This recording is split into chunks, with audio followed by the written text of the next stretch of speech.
Well, hello there. This is that one generic guy, Grinder here, and today we are going to be playing some more War Thunder. And I'm going to be doing some higher BR today because I kind of want to see how it goes and maybe, hopefully, help research some of my things a little quicker and to. I'm gonna hit chord fun, and hopefully get a little bit extra silver lions and a few extra research points over slightly lower BRs.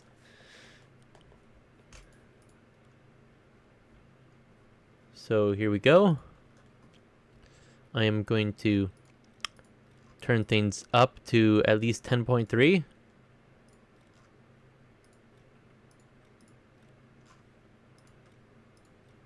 Actually, you know what? Let's do 11.0. I know that I'm very likely to just be killed outright, but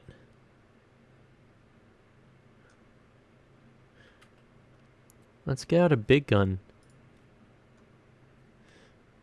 Of course, this is an even bigger gun, but, real quickly. All inactive. 3 missions, 3 missions. I'll active both of these guys right now. If I regret it, that's on me. By the way, I am currently researching the Puma. I technically finished researching the Tam, but I know I'm going to have to buy the Tam before I can buy the Puma. And here we go.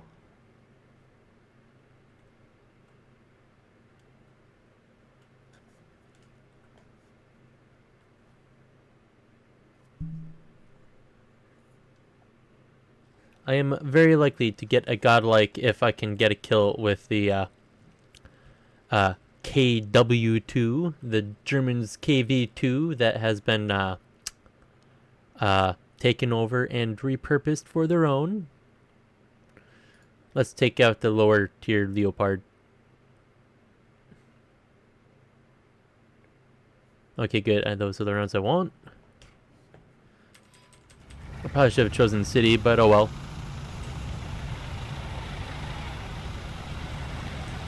We got the Russians on our side, so we should be doing fairly well.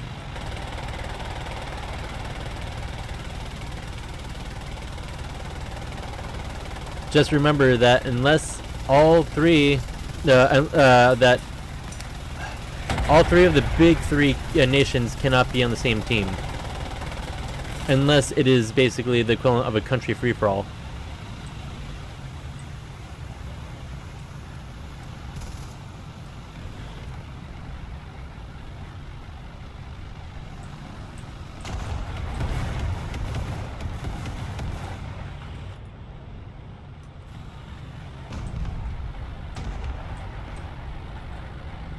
You have to be very careful over there.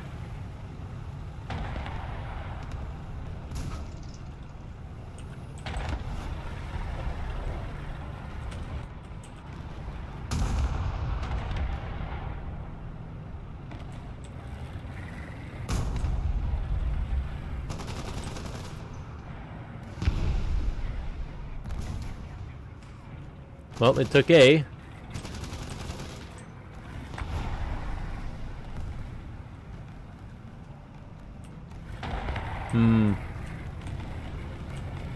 Because sometimes there's some guys that like to pop up over there.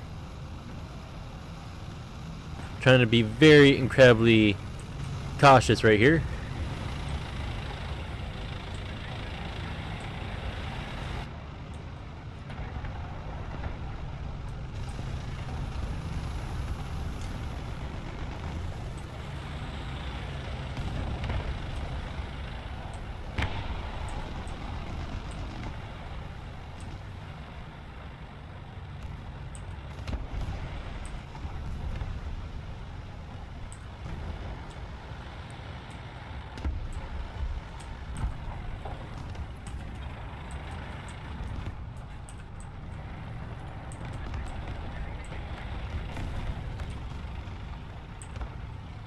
Trying to make sure. I hear a guy to the right. Maybe that's just an ally. Yep. And there's a guy like right up there.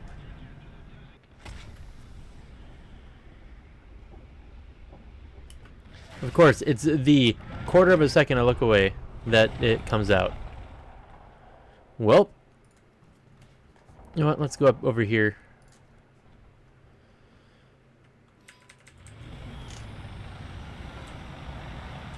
Even though I'm not as used to City, I still find City more fun for how different it is over wide open field, can get shot from anywhere.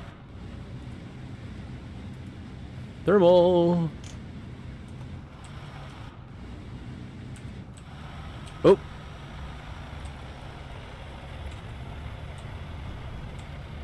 Can I get a shot on him?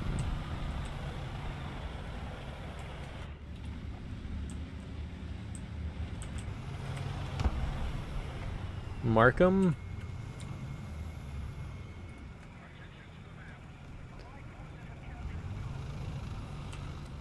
Just out of range.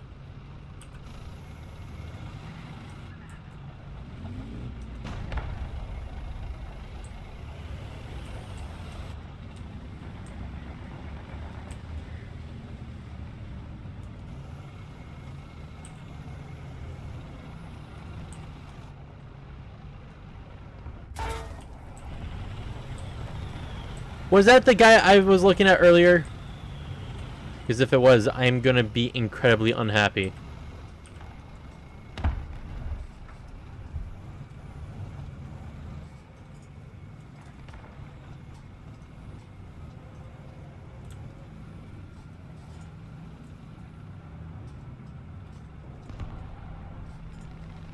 How the heck did he even manage to get my guy?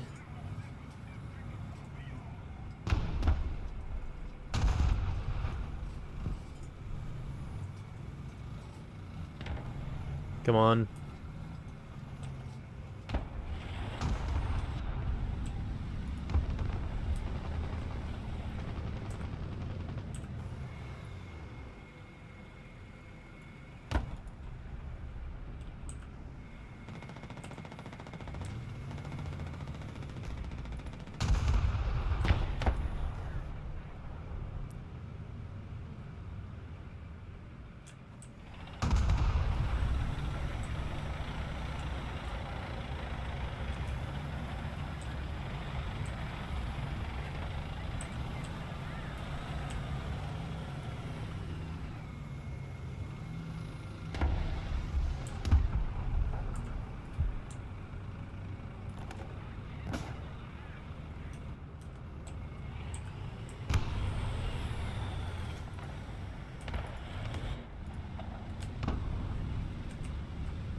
Crap.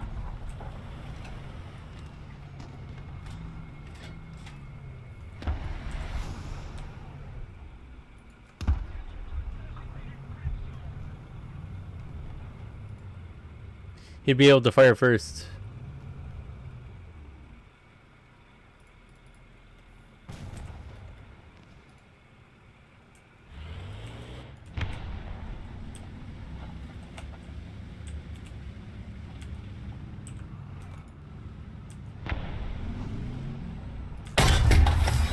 How did I miss that?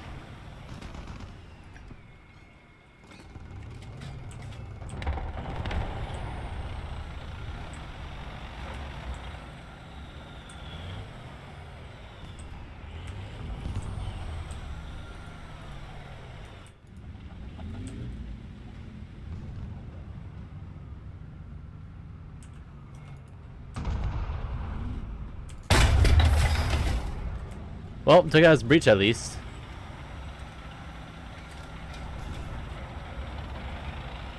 That'll be a hefty, like, 30-second repair. Let's see, he has a buddy with him.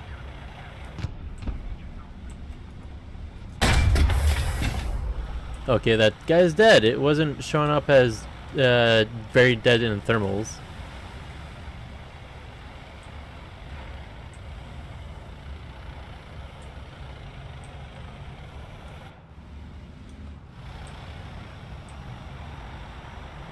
Be careful, T-80. That's an M1.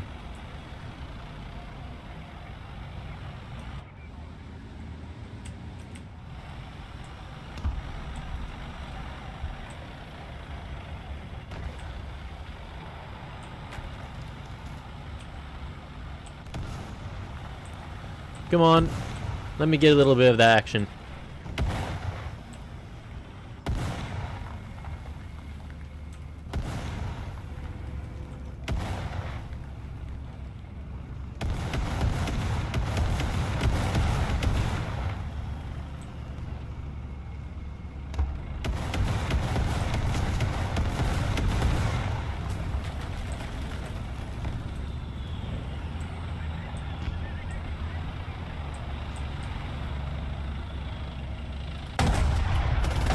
What?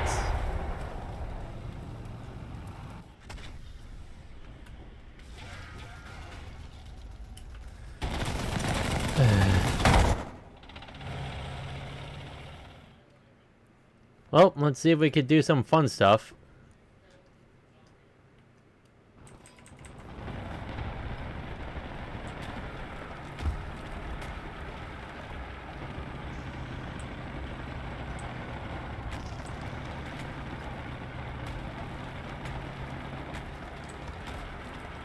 Is that guy having difficulty with a disabled McCurva?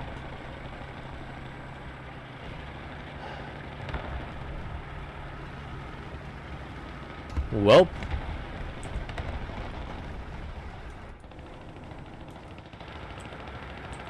What's up? That heli doesn't notice me.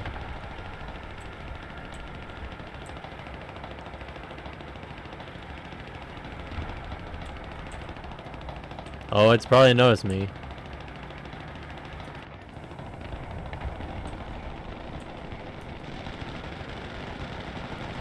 I mean, there's a smidgen of a chance it hasn't.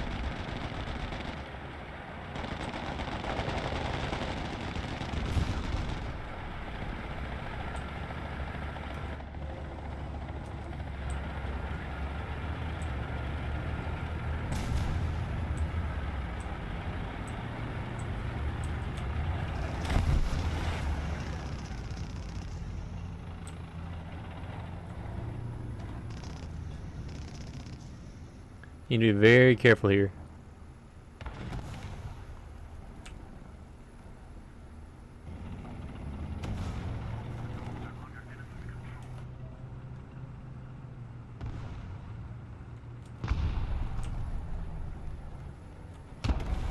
Kind of sounds more that way.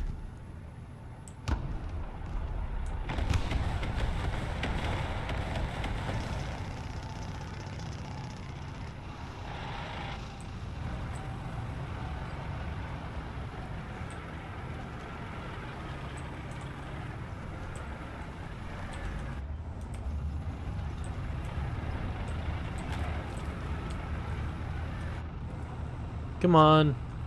Show me your face.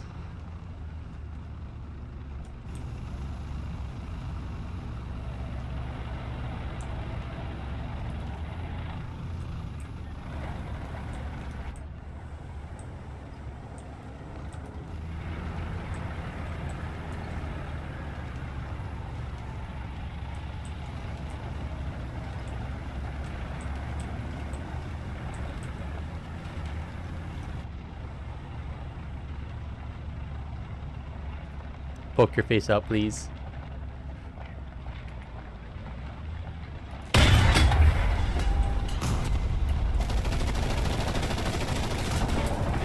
Of course.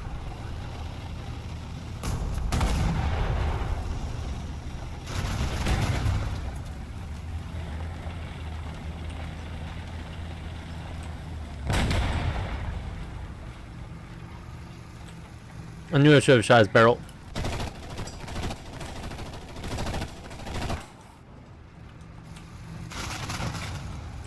Thank you.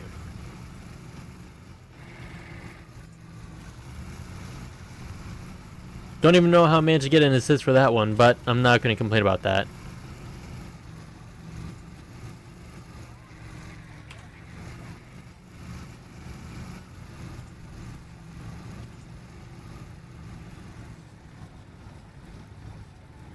Unless they destroyed some of my ammunition, and I think only used one shot.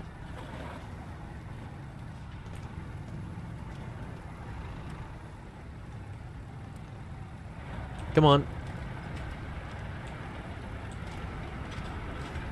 I honestly don't know where to shoot McCurva with this.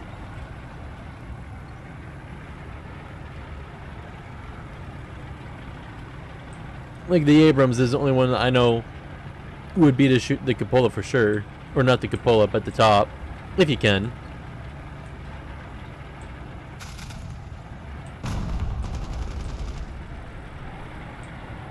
Dude, whatever you're doing, you're not marking anyone.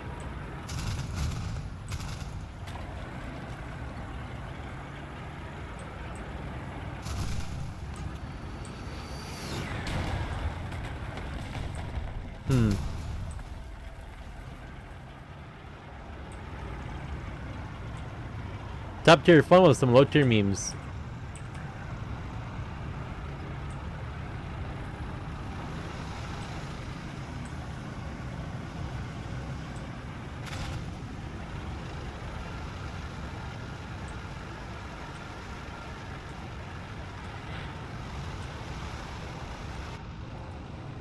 Of course, no depression.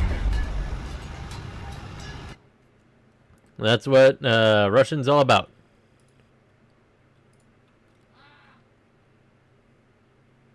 I like how it says battle again and then it doesn't do battle again. I would like to see if I can get the Sturm out and get a kill with that and get a godlike. I know for sure if I could get it with the KVW, this shot will literally overpressure any tank in the game as long as it hits the main body directly.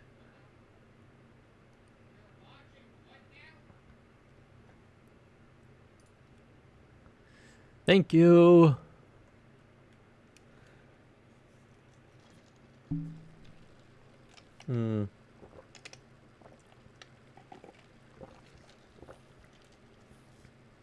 This will be interesting to say the least. And up tier 2. That means probably, I'm going to guess 11.7.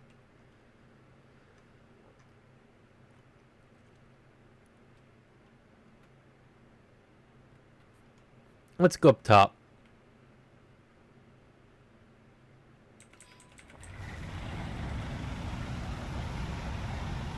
T80 UK, T80 UK, T80, T72, T80.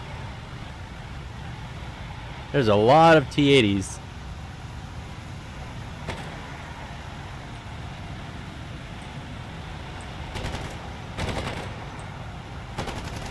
Just a conga line of them.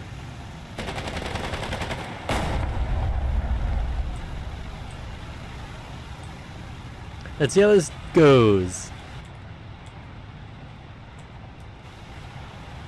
There's almost nothing I'll be able to pen directly from the front unless it's the lower glacis.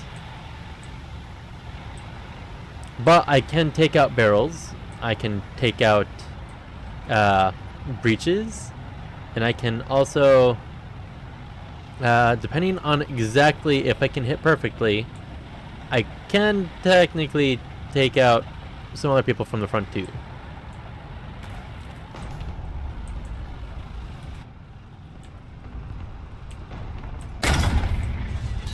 Well, that didn't work out.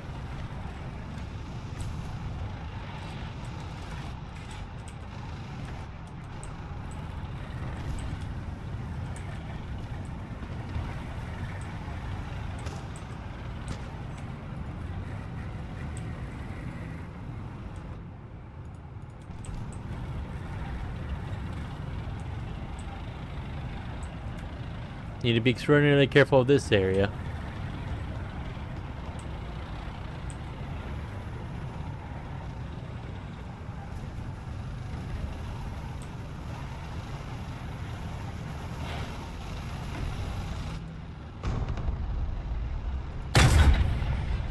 Oh, come on.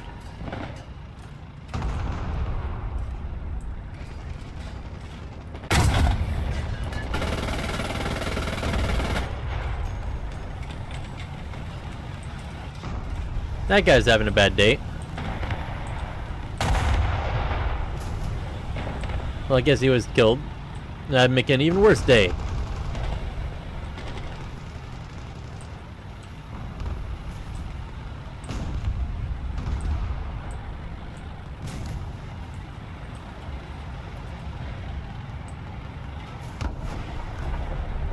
I think our group is slightly overextending, but at the same time, if we can take the ground, that will help us in the long run.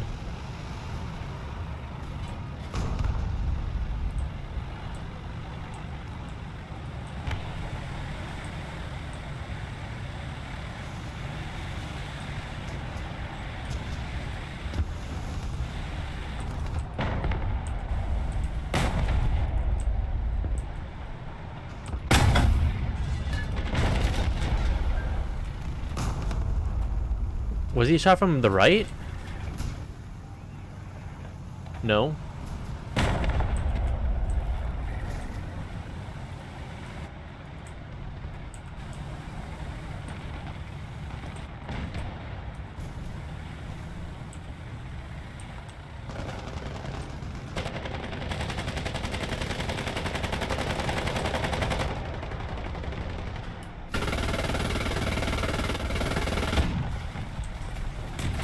Uh-oh.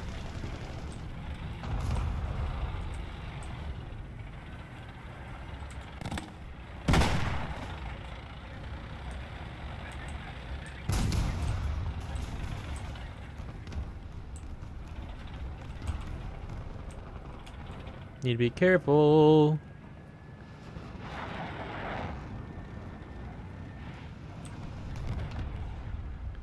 Nope, front. No back.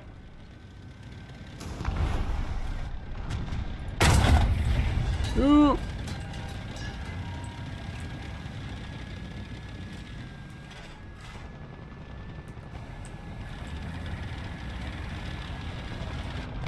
Of course.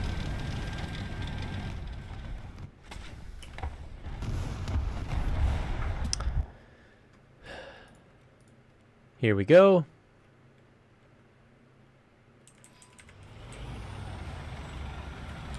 Yep, we just overextended massively.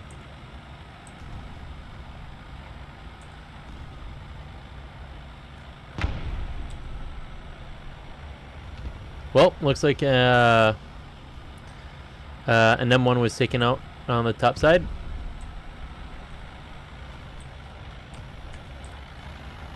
Yeah, but I was going to say there's probably a guy approaching him from behind. Or side, whatever you want to call it.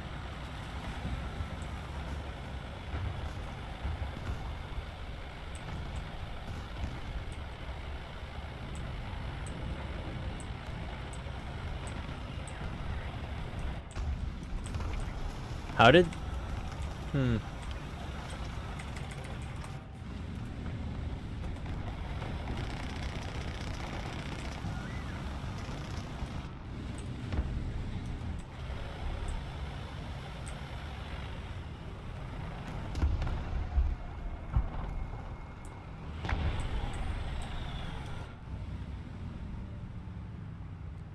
Show your face.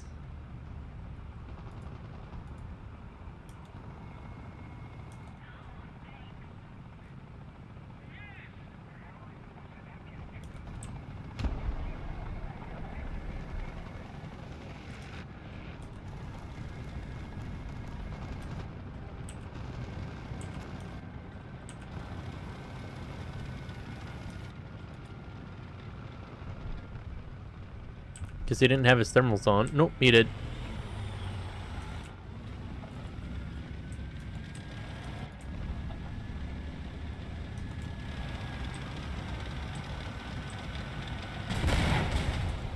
Thank you.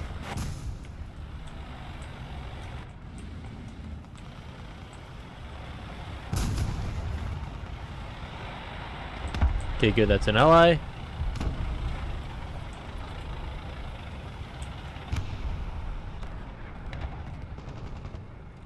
Come on. You rap, scallywags.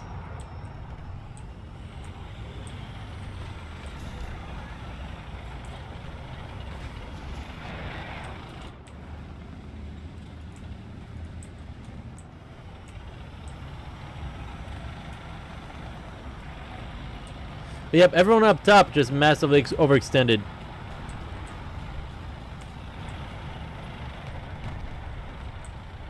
Huh, that was a big old crash.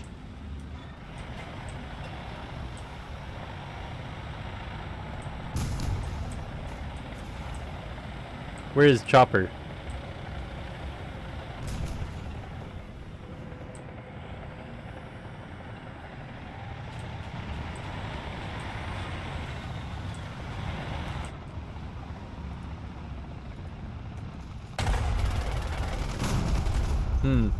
Well, I did very, very little in that game. It's not doing it, huh? Here we go.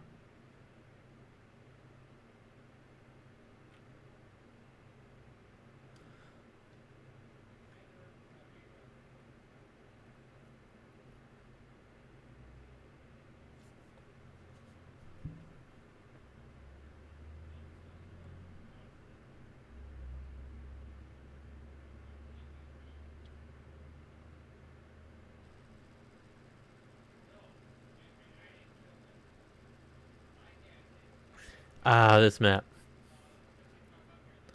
This will be interesting.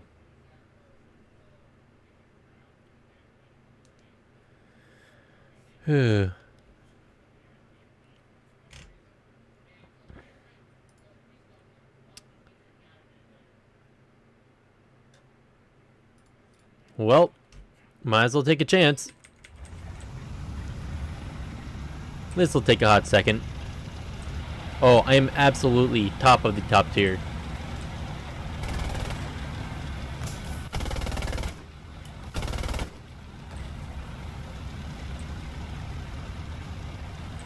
And well,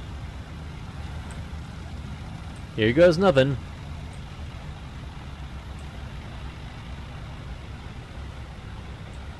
Yeah, that guy's probably like, what? What's this guy doing in an 80s tank?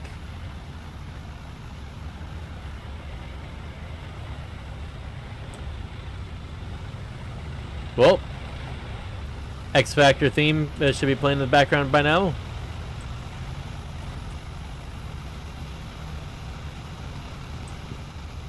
So they were going to fix the trees, and so far it still hasn't happened. Well, I mean, it's mostly happened, but it's just some trees don't like it.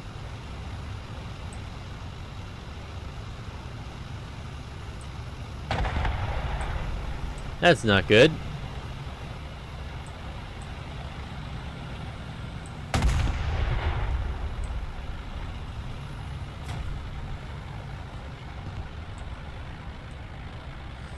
Ooh. Oof. Well, that guy is going to be taken out mighty quickly. Yep, he was taken out.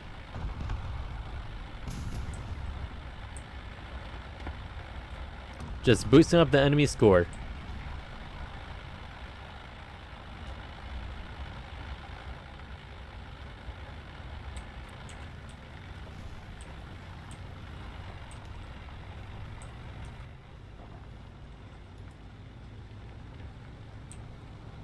Oops, saw a muzzle flash.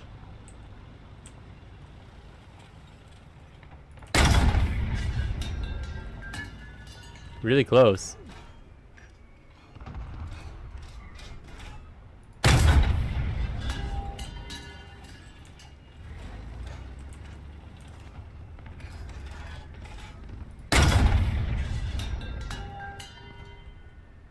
So 1300.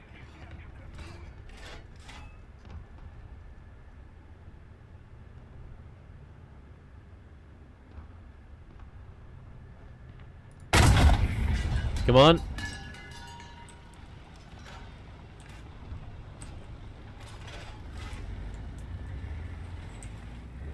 Say 14.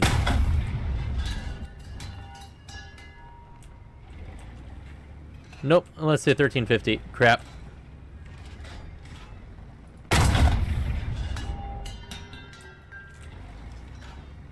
Well, if he can see me, he will be able to shoot me. Am I going over him? Yeah, I think I am.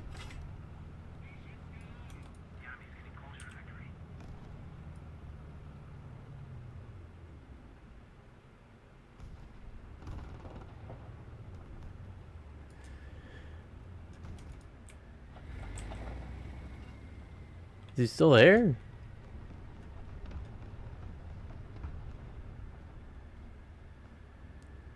There's a guy right there. Nope.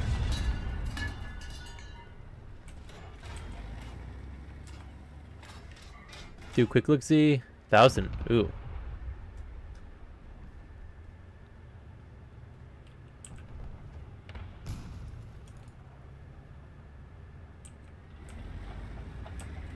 Oop. Hmm.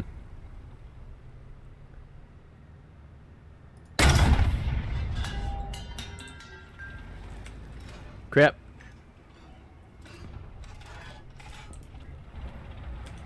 Can you tell where it's coming from, though? Well, I mean, he probably knows approximately, just not exactly.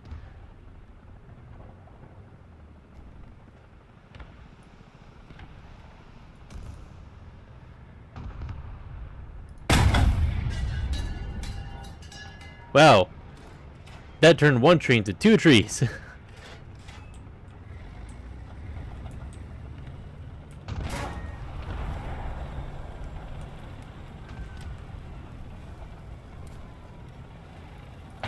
Oh, come on!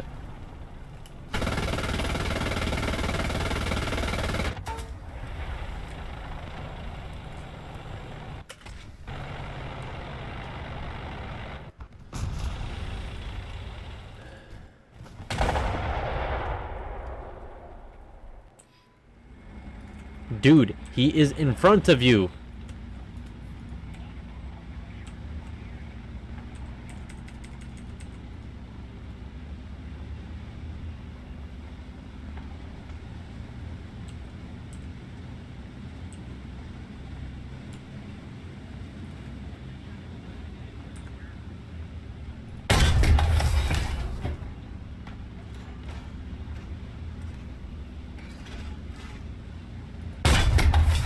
There we go.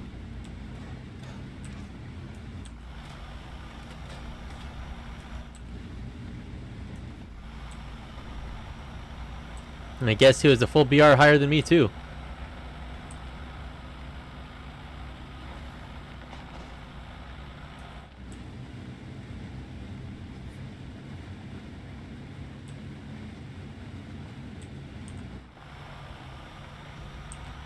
Well, good thing he's down.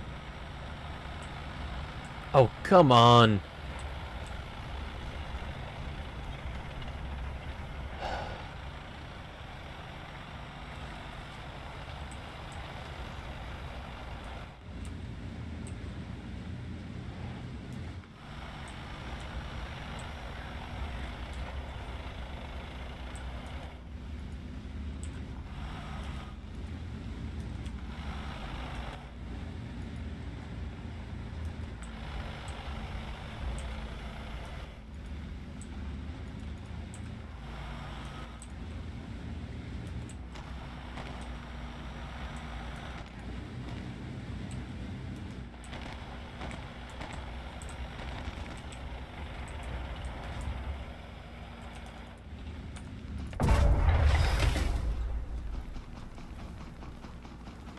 Come on.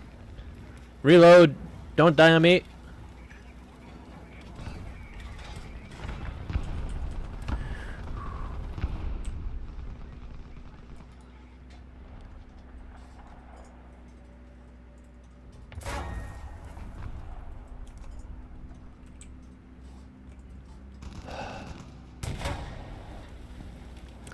Where did he even shoot me?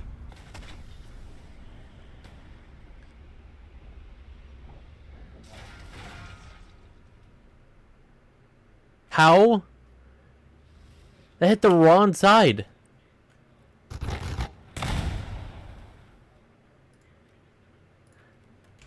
That's like me shooting. Hi Gordita, how you doing?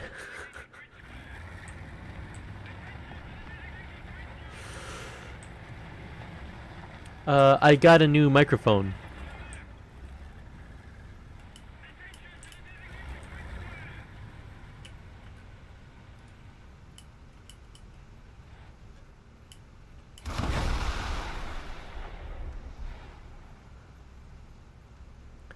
So what's going on, Gordita?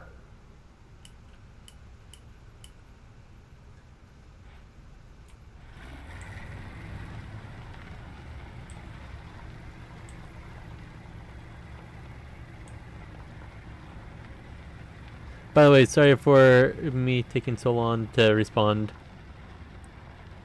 You like this game? Oh, okay, that's not good. Yep, sorry about the taking so long. It's I have to look at my other screen in order to notice anyone speaking. But yes, War Thunder is a free-to-play game. If you have any interest in playing it, but I'm not saying that you have to. By the way, I will say this game is pretty big on space. If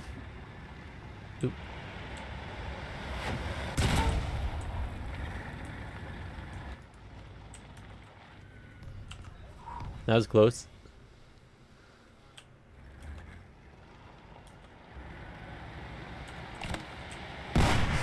Oh, come on. Where the heck even was he? Well,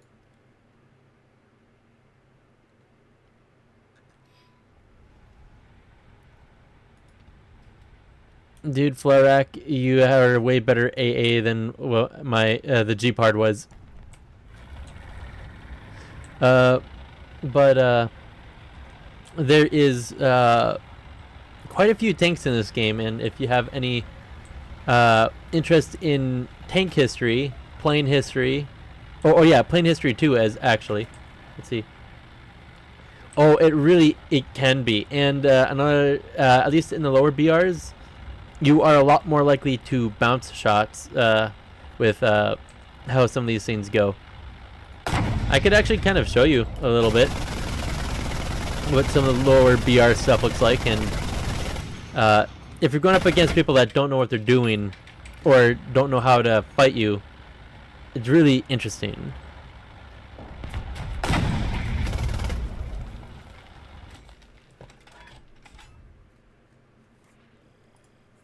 So this has some tanks going all the way back to World War I, but it's mostly early World War II all the way up through modern day.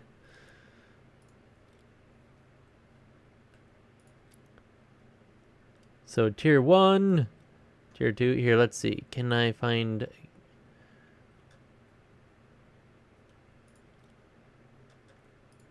tier 4.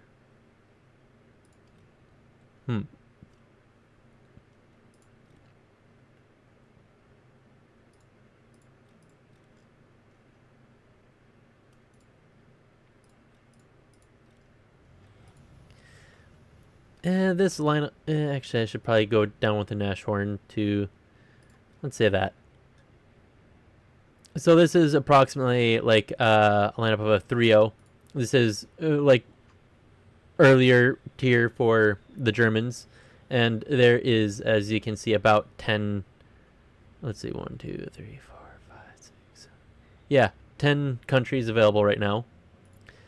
The 3 most developed are the United States, Germany, and USSR, followed by Germany, Japan, and China. And then as you get right, they have less developed for the amount of tanks they have available. And they tend to fall under 4 categories. There's light tanks, medium tanks, well, technically 5, I guess. So light tanks are the ones that have let's see, this white line. Medium tanks are kind of that light orange pink looking salmon, whatever you want to call it. Heavies are like a deep red, and tank destroyers are the green, and you have your anti-air.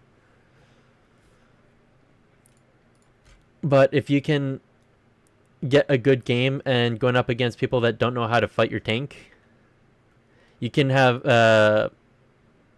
some very interesting battles because this game works on volumetric.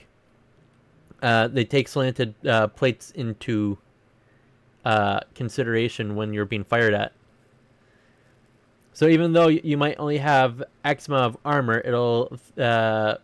it'll basically say you have, like, I don't know, let's say 50% more than X.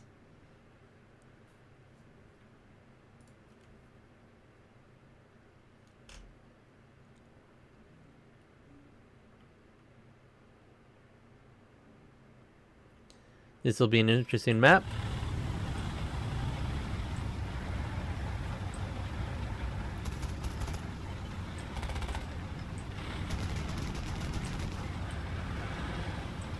Well, that's a really big gun.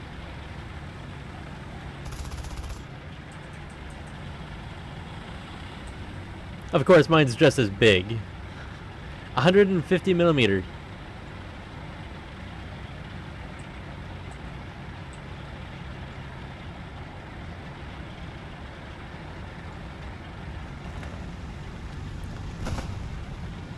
Dude, you don't need to smoke.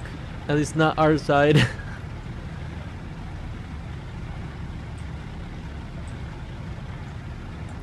So this doesn't have any AP rounds. Instead, this has a high explosive round, and then this has a heat, which is also kind of more high explosive, but armor penetrating high explosive, I guess you could call it.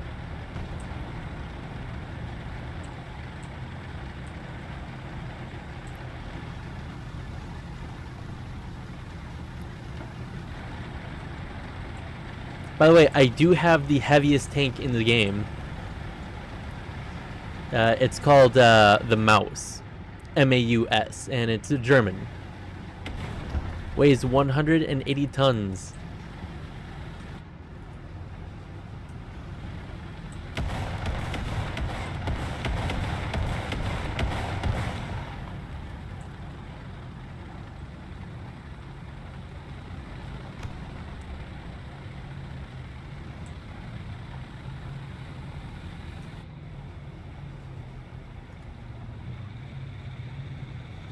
Well, the two heavy hitters are going in first, I guess.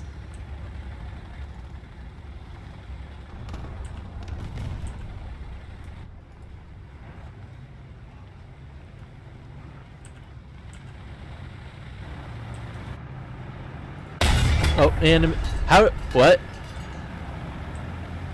Okay, I guess that round glitched out a little bit. Oh crap! Angle, angle.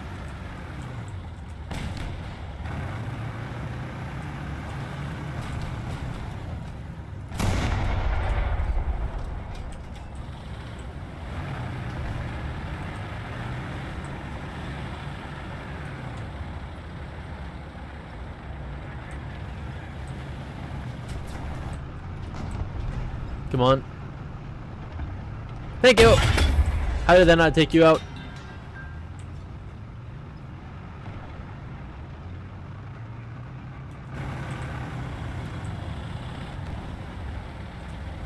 Oh crap. Yep, and that was a bounce. And that was not. Crap, and I'm gonna be killed here. Yep.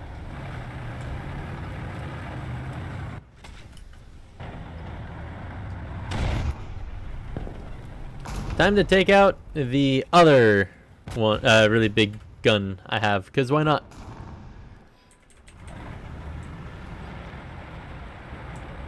And this is technically a Russian tank that the Germans had occupied.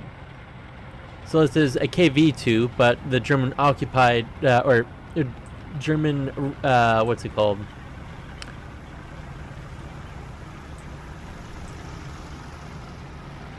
The ones that they managed to get their hands on, captured KV-2. They turned it and they called it the KW-2. Technically, it has 2mm larger round, but it has less explosive mass instead with the round that is in it.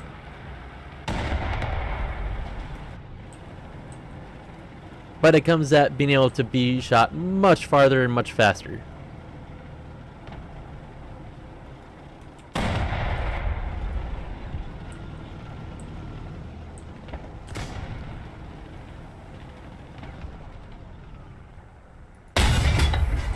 Oh, that's slightly short. Yep, I ate that shot. I didn't bounce it. Just couldn't quite get through me.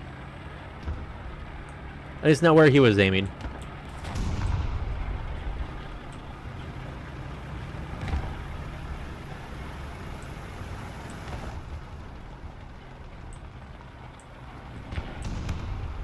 Okay, good.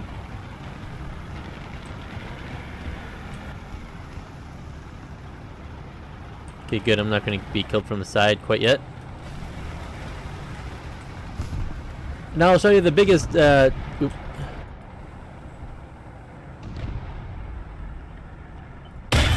There we go. Another thing that this game does is overpressure, which basically means that if you have enough explosive mass that could get through certain parts of the armor, it'll just take out the opponent that you're hitting anyway.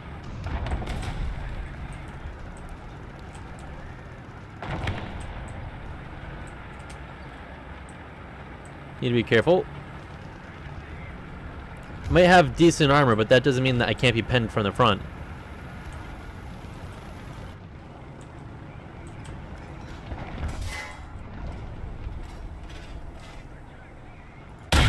There we go.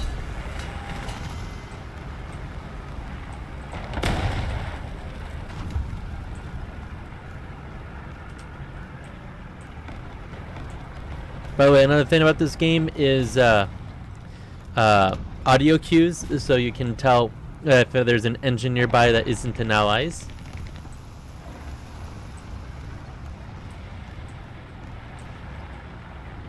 Although, if there is enough engines just going on in the background, you can't tell who is whose, but you can usually somewhat tell what direction they are in.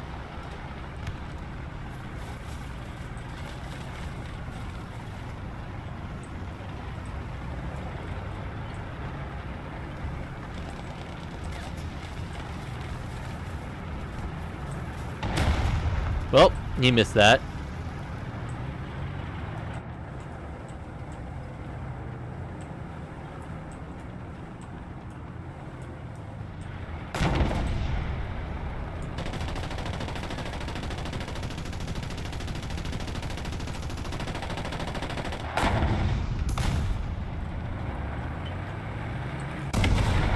That did not kill him. That's not good.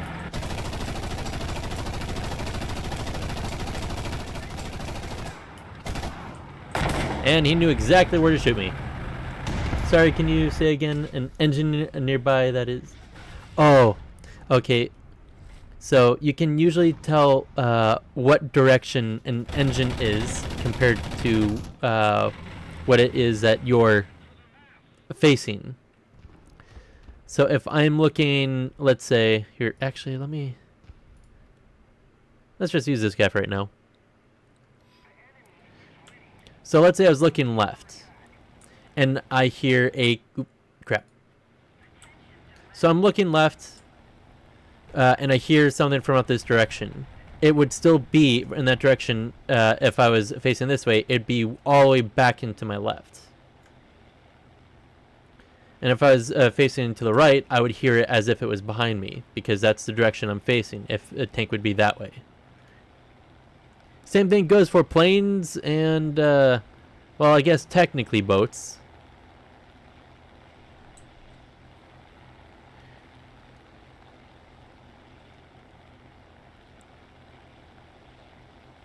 Oop.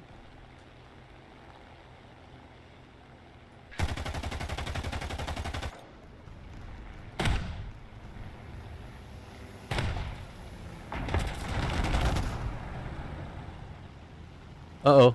I think that's a PE-8.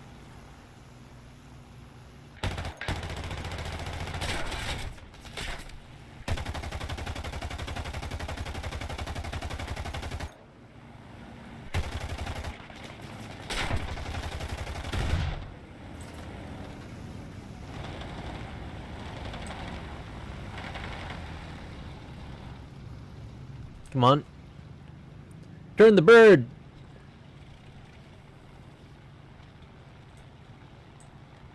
Need to get up. Oh crap, that's not good. Lopsided plane is lopsided.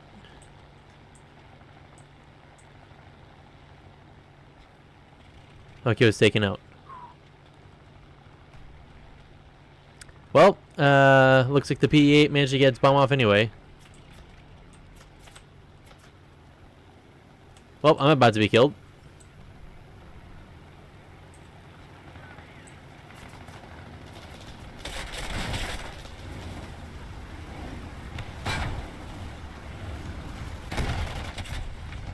Oh well.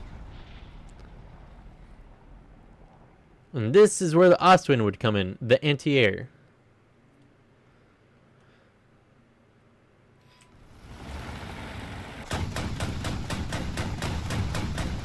Come on.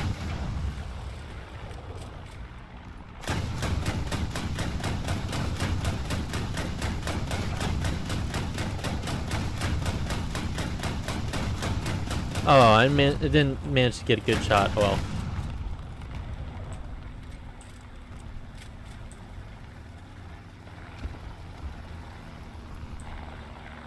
Okay, that's an ally.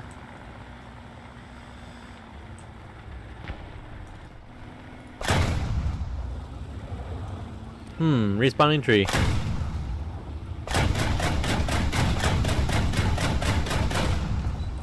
Finally out.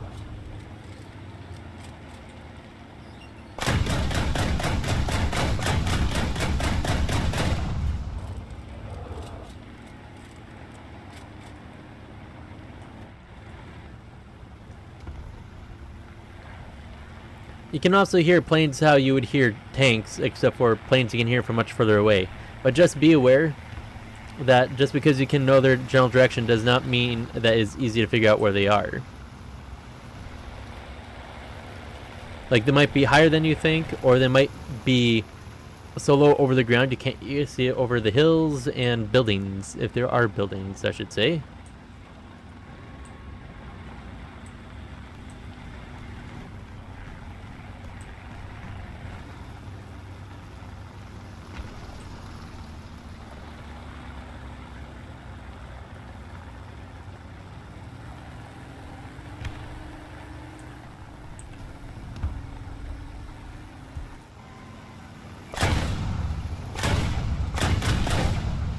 Okay, so you don't know their position or direction of flight unless you look up, and that might distract you from firing. Yes, actually. That is very, very true. Because for every second you look away, that's another second that someone can pop up from the middle of nowhere and just take you out. You have no idea how often that's happened to me.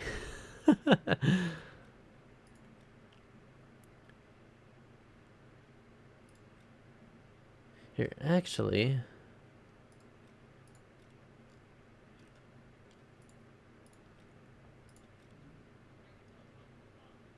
Yeah, I'd say for me, majority of the time, I'd say that's at least half of all of my deaths is looking away at the perfectly wrong time.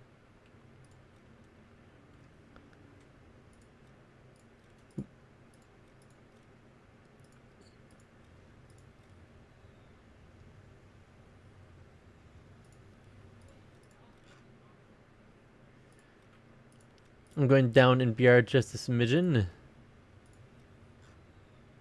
7-7.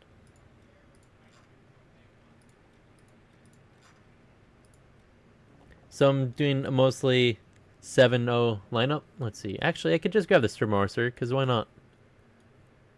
This has by far the biggest gun on a tank in the game. 380 millimeter or a 38 centimeter shot. You know, the size of stuff you would find on battleships. This was made to be a bunker buster. In all actuality. That don't mean it isn't fun to play with, even though it's extremely hard to use. Then of course you got the Maus, the largest tank in the game. Let's see. So the Maus has really good hull and turret armor, but at the battle rating of 7.7, I'm going to be facing a lot of things that can pen me because of chemical rounds. This doesn't have a whole lot of protection against chemical rounds because it kind of forces its way through. So basically rockets and chemical rounds are this thing's weakness, but if it's against either solid shot or high explosive, this thing is awesome. And it looks like I have a max down tier, so I should technically have a okay game in this as long as I don't whiff it.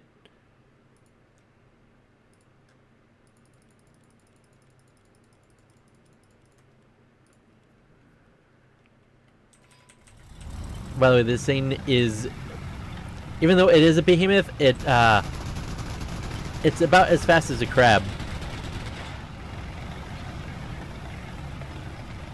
And you can see, like, the Tiger 2H is classified as a large tank. This dwarves the Tiger 2. This thing's turret alone is almost the entire size of this thing's chassis.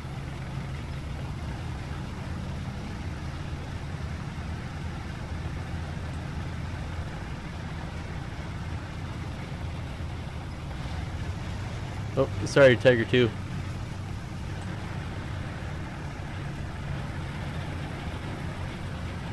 But, as you know, anything comes at a cost.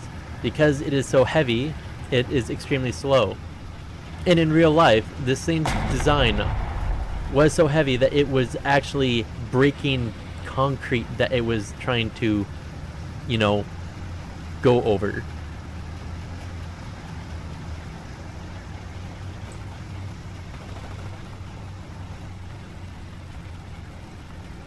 Toblerone. That's a good one.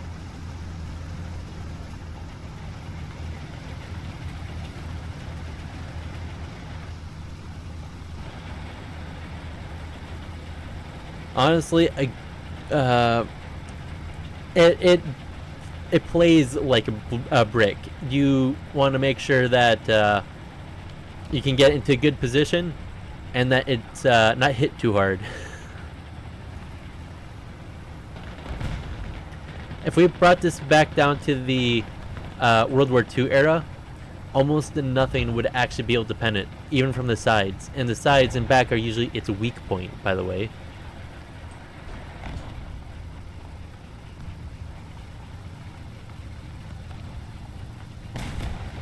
Yeah. So the thing is that most tanks have their front up armored so that their fronts can take the hits. Their sides are less armored so that they can at least resist most machine gun fire and or lighter cannon fire, depending on what type of tank it is.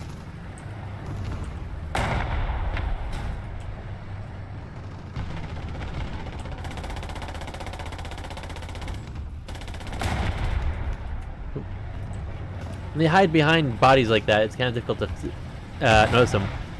Oh, and those are rockets.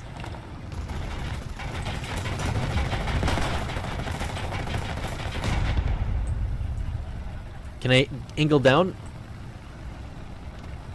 Well, that guy was killed.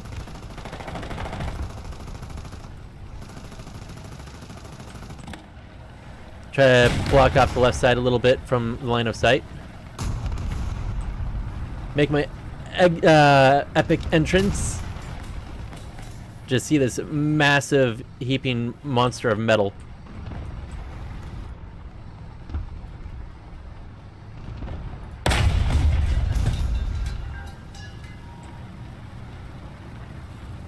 By the way, this tank has two guns. Its coaxial gun is a 75mm, which is still classified as a primary cannon on most tanks.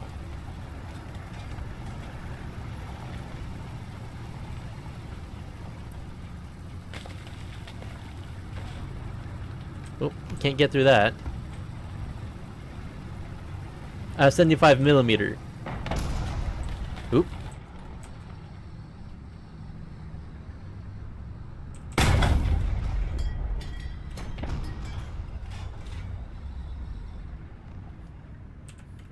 Marking him.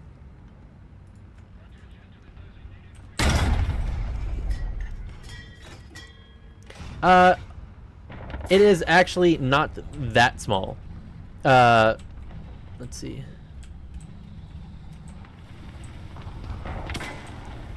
Okay, this isn't good.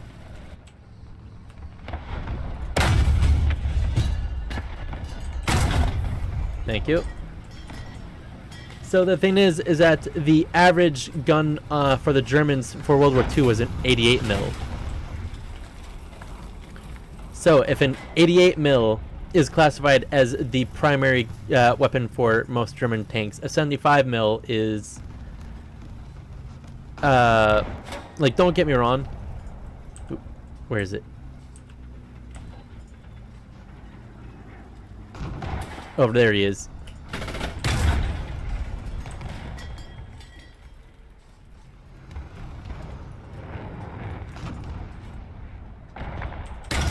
Oh,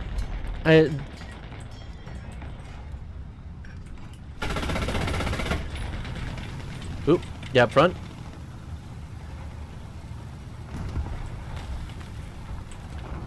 I cannot see him.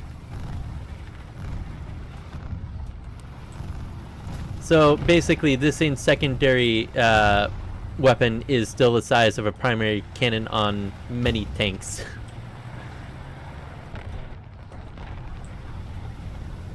Although around the later end of World War II, a lot of things were going up to about 90 millimeters. Although this still has a 128 millimeter primary, which is actually almost about 50% larger than most of their other primary cannons of this time. So it could basically penetrate any other tank during World War II.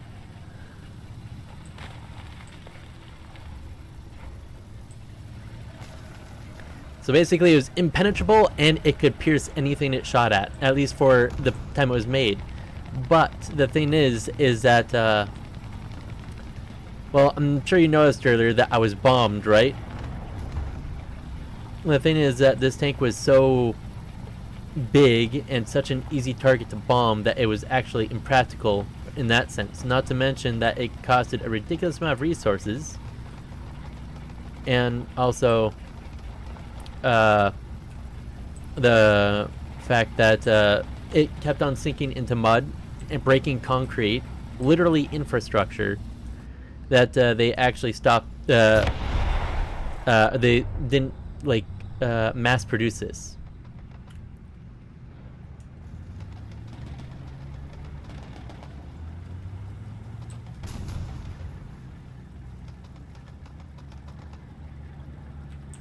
This guy does not see me. Okay. I was like, if this guy doesn't see a nearly 200-ton behemoth, I'm gonna be sad.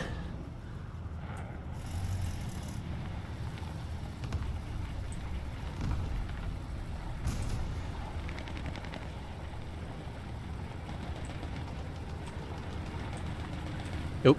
And I may have just Austin powered myself into a pretty bad situation.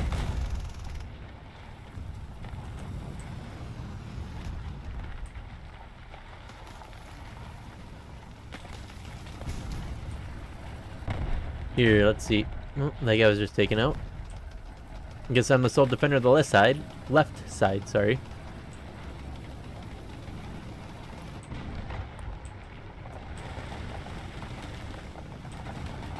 But yes, if this thing ever actually could have gone into battle and not fear being bombed on the spot,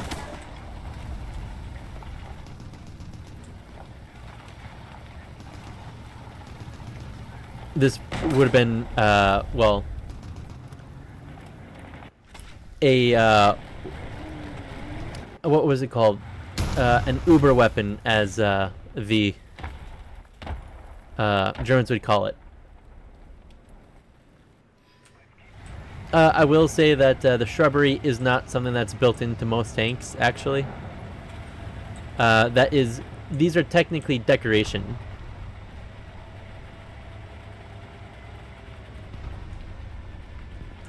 So this is the 88 that I was talking about. An 88 caliber weapon, which was the primary on the majority of German. I'm not going to call it only tanks because any anti-tank weapon and artillery was also 88. And that's one of the reasons why the Germans were classified as one of the best engineers in the world at the time, was that they were forced to make everything basically out of the same parts. Because it's much easier to mass produce fewer parts than it would be to try to mass produce 10,000 parts for things that would go on several hundred weapons and vehicles. Versus, oh hey look, the engines use mostly the same parts, the cannons use the same parts, the tracks. The more that they were able to basically make interchangeable, it actually made it easier to mass produce.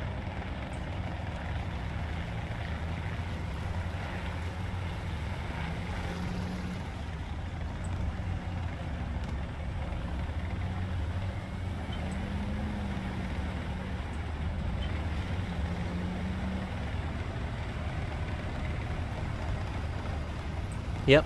And by the way, did you know that the same parts that are used on even their planes was used on their tanks, cars, and pretty much anything that had an electric usage to it, or engine would probably be more accurate to say. Oh yes, they were used to basically convince your enemy that you either had more tanks than you or weaponry than you did, or to make them think that you had an army where there wasn't one.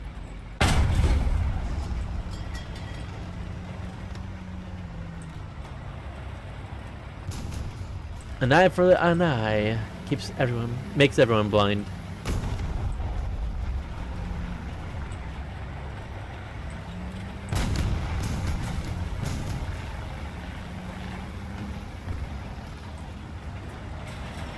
Oh, over there. Let's see, he was killed. I don't think he was killed. Okay, maybe now he was killed. Come on, get over this little thing.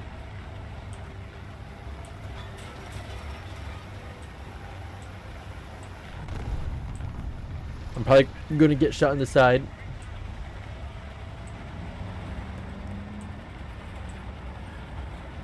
Okay, good. I'm not gonna be shot from the right side, at least. Oh, and an ally killed an ally. Got it.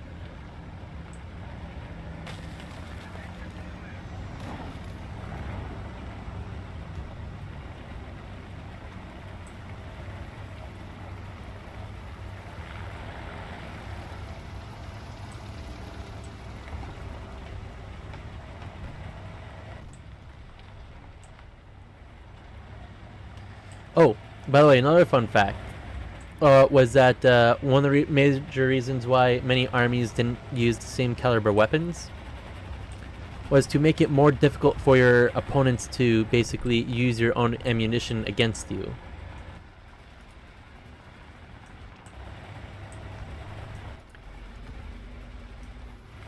Because to put it simply, you would have to literally, in order to use their own weapons against them, have to take their entire cannon out of whatever their thing is and put it in one of yours.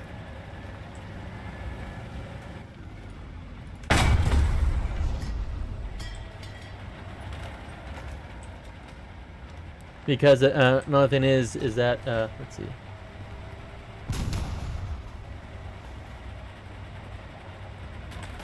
Yes.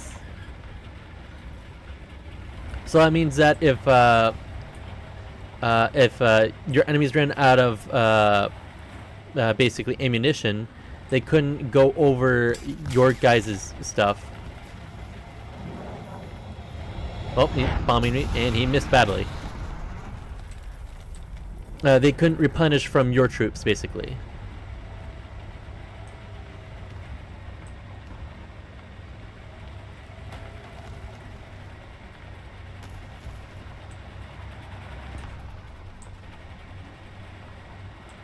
But that also came as a double-edged sword, where most of the time they also couldn't use their opponent's ammunition too. So it made it difficult for their opponents to use yours, but for you to also use theirs. Although there are definitely several instances where that has happened, where they have things that can be interchanged. But the thing is that it usually wasn't worth it.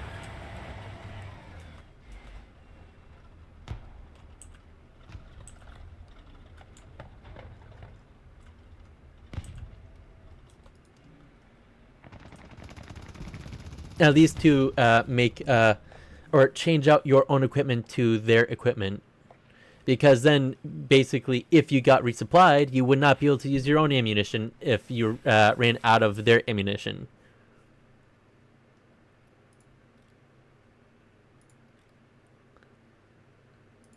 So it's all about pros and cons.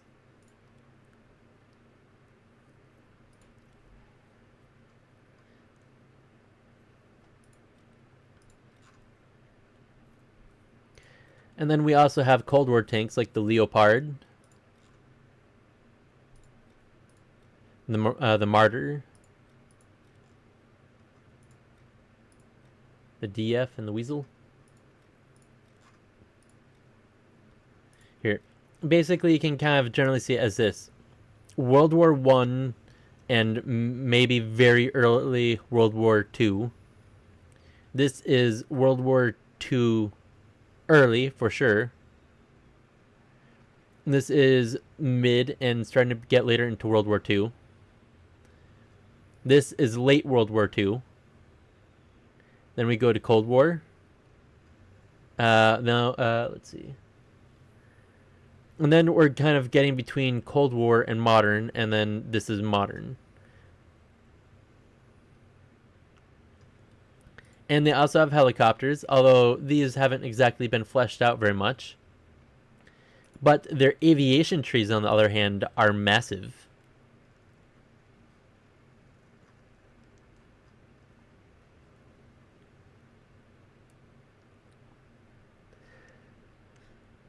So you got strikers, which are the green diamonds, which basically are a attack type, you know. These are bombers. These are, let's see, that's something I never thought about. Like a car manufacturing, so many models, incremental improvements, improved fuel efficiency. Yes. Also, finding ways to get higher RPMs without having your engine blow out, having increased durability. Yes, and very much deadlier. Oh, actually, so the difference between tier 1 tanks all the way up top versus tier 10 is day and night, with maybe the exception of the 15 centimeter. This 15 so if this 15 centimeter cannon can technically take out any light tank, even top tier, and can technically take out most battle tanks. Oop, come on.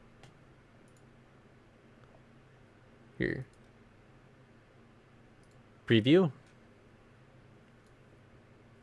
So if I can get this just right, armor, protection analysis, you can actually see where certain things can get through your tank. So this is the D12A1, which has almost 500 mils of pen. This is the lower glasses, which also tends to have a little bit less armor. You have your upper glasses, which is basically right behind it is where your driver tends to sit, and maybe your co-driver on the other side. And then you got your tank crew, which is usually gunner, who shoots a cannon, reloader, who reloads, and a commander that basically tells you what to do. But in the game, everything is basically works as a single unit, you could call it. So the commander just gives general boosts to the crew as long as he's alive. Here. Rank 1. Where are ya? 15 centimeter. High explosive. Even though it says 61 millimeters, that is in every direction, and it can ignore certain armor.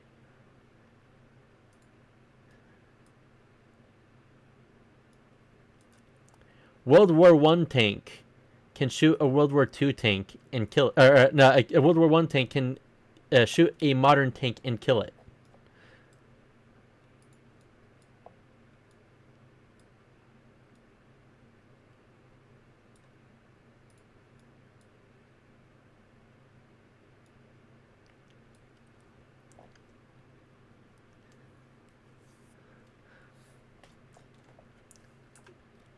And that's something that a lot of people don't exactly think about. But the thing is that these machines are so much more efficient in like every single way that it's not worth taking out the 15 centimeter, because even though you can kill it, it's a lot clunkier. It has very limited range of what direction it can fire, because it's an SPG where it has to aim its barrel and it doesn't have a turret. So basically, you have to make sure the entire thing faces your enemy.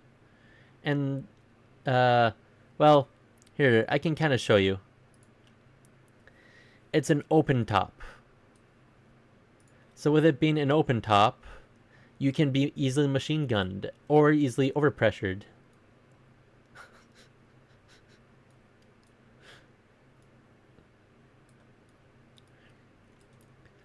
So this was used basically as an artillery piece.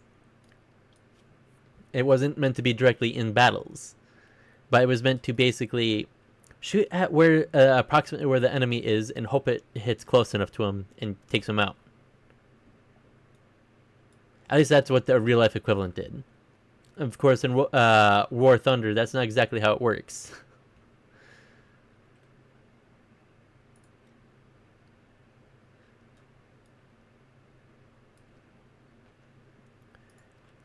And as I said, there are 10 trees to choose from. The right side is the least fleshed out, but some of these, even the least fleshed out ones, still have tons. It's just a matter of finding out which one you like the most.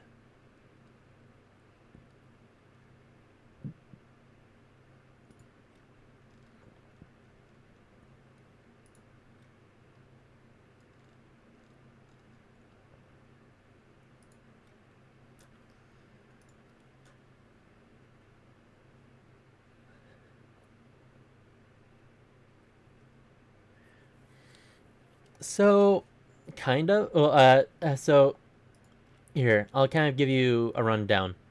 Uh, it does increase in cost so that you take longer in the tier and in the vehicles.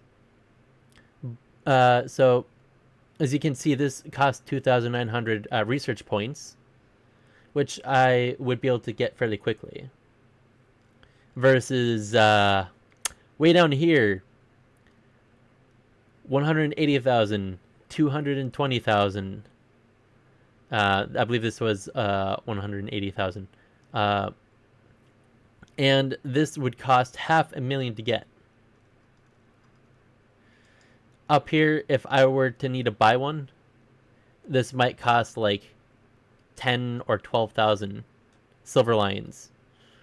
And not to mention that even after you buy it, you have to have a crew trained in it. So as you can see, this choose a crew. Oh, hey, look, I want to choose this crew. This costs 600 for the Flak Panzer. So that's not too bad for a low tier. Now let's go all the way up to the Geopard. Or, no, let's say the Weasel. Choose a crew. Going to choose the same person. 110,000. But I will say that there is a little bit of a nice thing, is that as you go up in tier, you do earn more research points depending on what vehicle you're using. So whatever BR that vehicle is, it'll gain that much research points. but there's also a limit to backlogging, I guess you could call it. So you're not going to use a tier 5 vehicle to research a tier 2 vehicle because it vastly reduces the amount of research points you'd get. So it wouldn't be worth using a tier 5. You usually, if you're in a certain tier, you'd use a tier 3 vehicle to research a tier 2 vehicle or a tier 4 vehicle.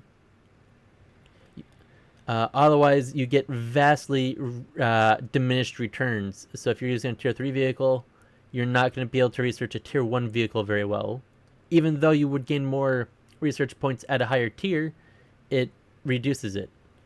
Here, let's see. If you look at the bottom, so this is a tier 3 vehicle, the 8.8 centimeter or the 88 millimeter truck. If you look all the way down at the bottom of the info card, you'll see max vehicle research efficiency, rewards for research points, which is the blue bubble, and the silver lion heads, which are the silver lions, your currency. And if you look at to the right of max vehicle research efficiency, it says 2 to 4.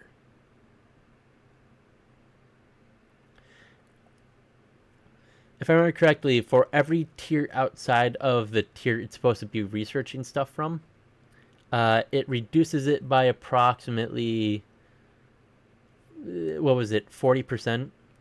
So let's say you would get 1,000 research points for getting to kill the Nashorn, but that's a tier 3 vehicle. If you're trying to research a tier 5 vehicle using the Nashorn, a tier 3 vehicle, it might be reduced down to 500 or 600.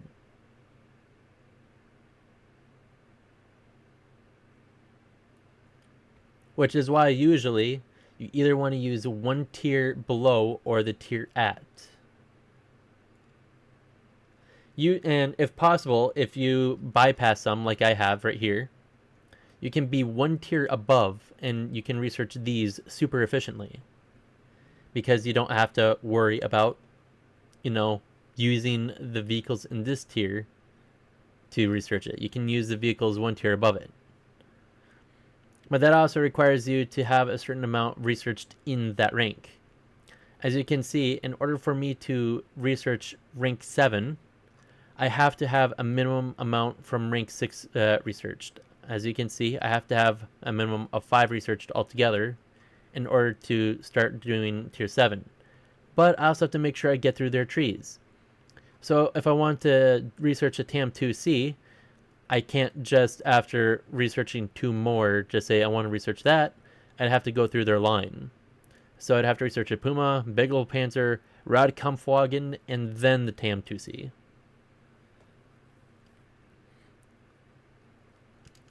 So basically, you kind of figure out your playing style. If you like a heavier type tank, you can go for the heavy tank line. But you'd probably you'd want a secondary tank line to work with. And always make sure that you have a anti-air available to you, because you're gonna be dealing with planes literally the entire time.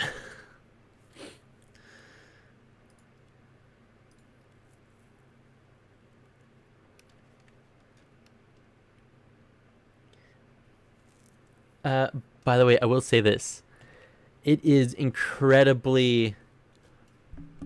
It feels really, really good if you can get a plane kill using the main cannon on a tank, because that's incredibly hard to do.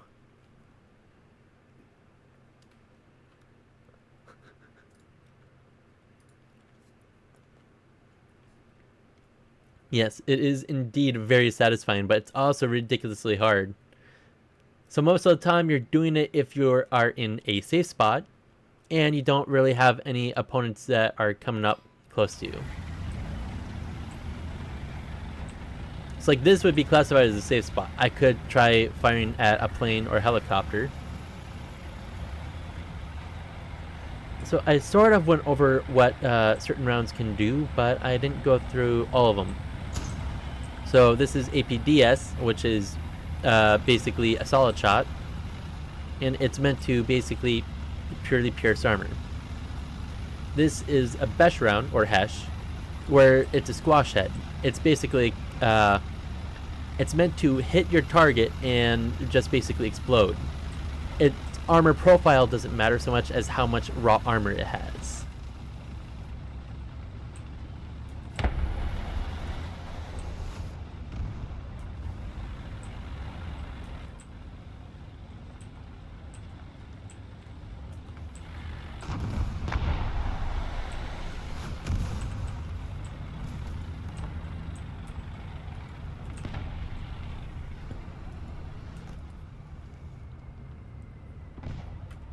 By the way, the Hesh and the Heat will be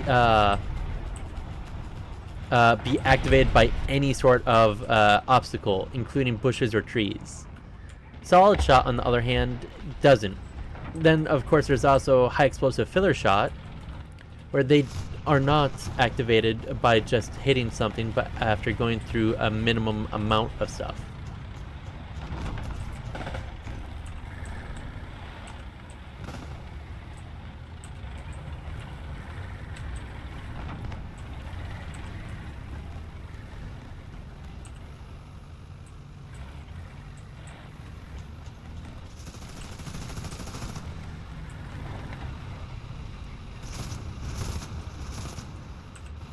Yep.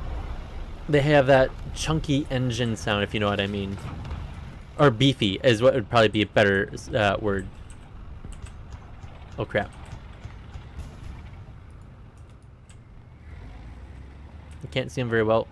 By the way, I do have my graphics turned down to smidgen.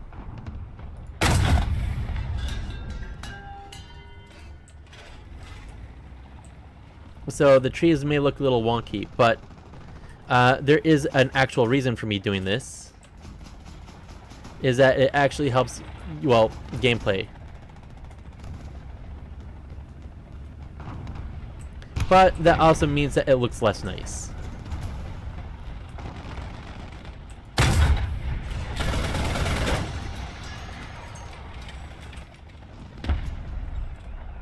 That was close.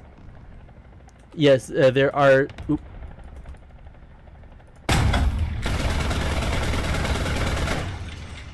Come on. And that was a rocket. Oop, you can hear a heli. I don't know if it's an ally or not. I'm slightly up-tiered.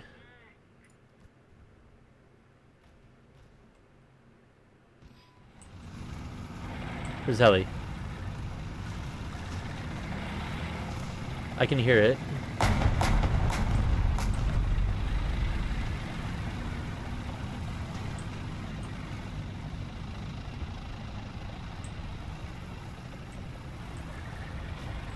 Must be just out of sight.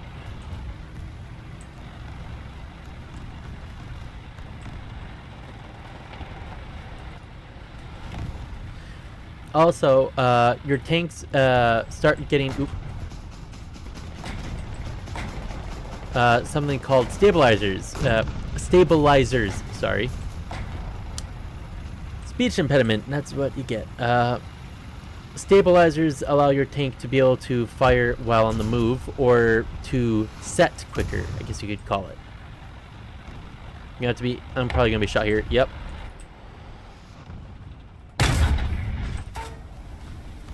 Well, I got a kill.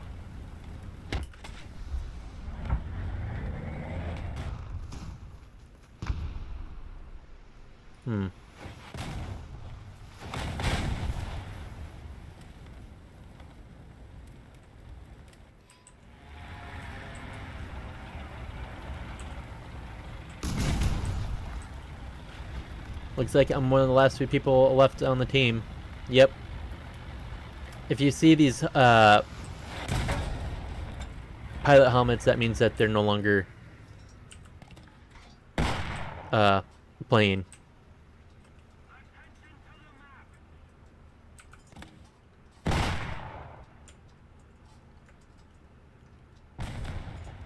Well, sort of both. So here, you see in the upper right corner, those are your spawn points. And as you can see, as I've died a few times, the spawn points for spawning in certain vehicles have risen. So it was originally like 100 or 120. Then it went up to 200. Now it's 400. And yep.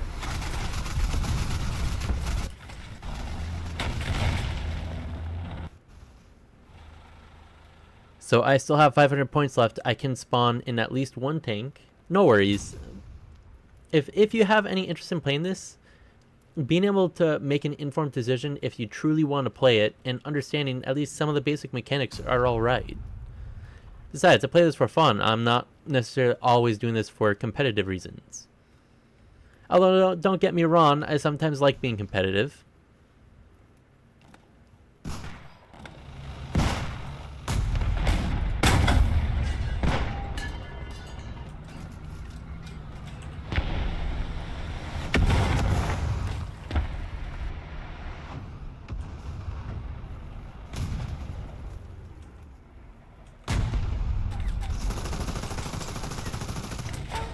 Oh well. Yeah, no worries.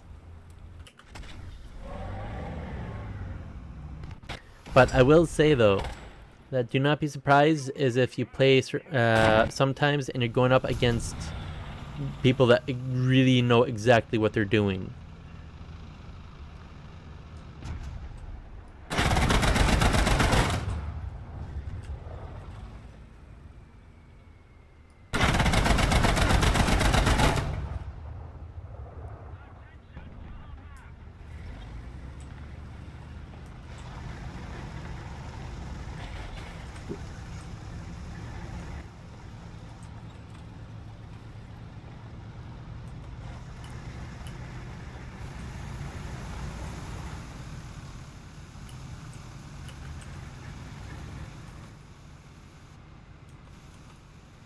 Well, that's a jet coming in incredibly quick.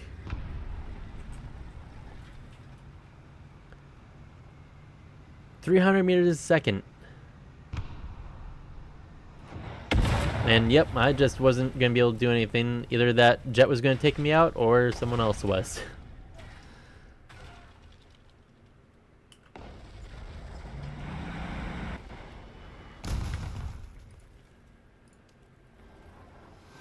Oh, and another thing I should tell you about this is that as you play the game and you unlock more tanks, when you get a new tank, you have to unlock modules on it to make it more effective in battles. So that you can actually stay in battles for longer and basically get better with your tank. So let's see, modifications for this tank. So you know how there's research points for unlocking tanks and other vehicles? There's research points for your vehicle itself too. So airstrike here allows you to join an air battle activated by an allied bomber or attacker. In Tank Arcade, by the way, there's 3 primary types, although I should say more accurately it's 2 primary types and a third type that sometimes people play for extremely hard mode. Is that airstrike, and this is basically solely only for scout vehicles or light tanks. Allows you to, let's see.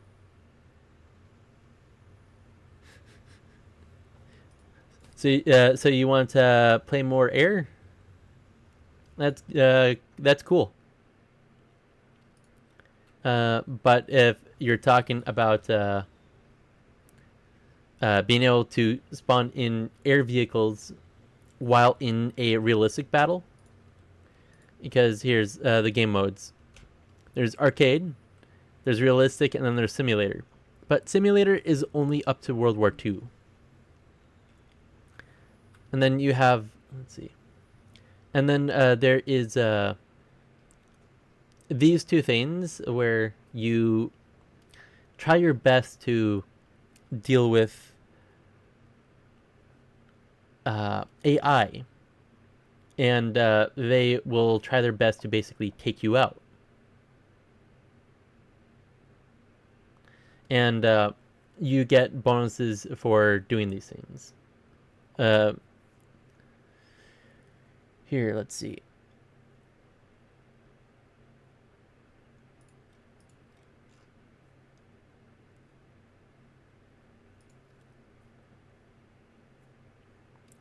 Let's keep this line up for right now. So I'm going to do a ground assault arcade battle to kind of show you what it's like a little bit. Actually, 1 second. Let's get... nah. You know what? Fine. Alouette. Any other vehicles I could take? I can't take that. No, I could just go higher tier. Why not? Term. And then time for incredibly massive shot. Although I'll probably only be able to get one shot off before I die. If I'm lucky.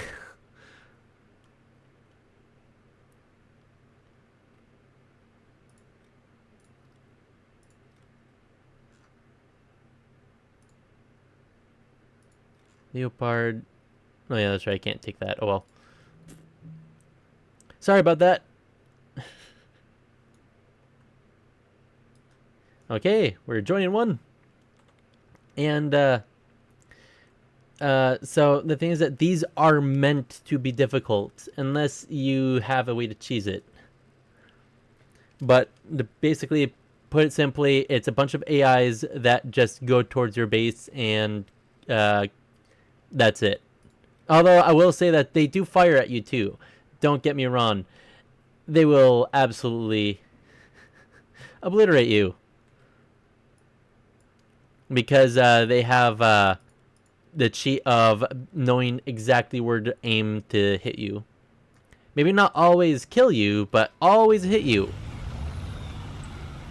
By the way, in arcade, everything is boosted. You have your engines work quicker. You have a faster turret traverse rate. You can reload a little quicker.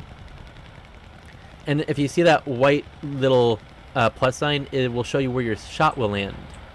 And if you're hovering over an enemy that is close enough to you, it'll also show you if your shot can pierce where you're aiming.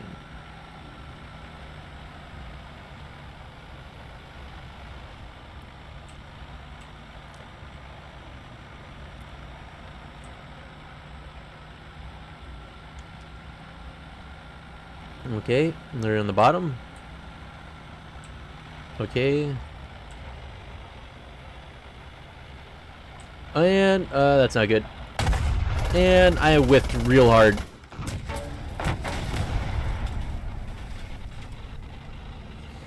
I whiffed to that so hard.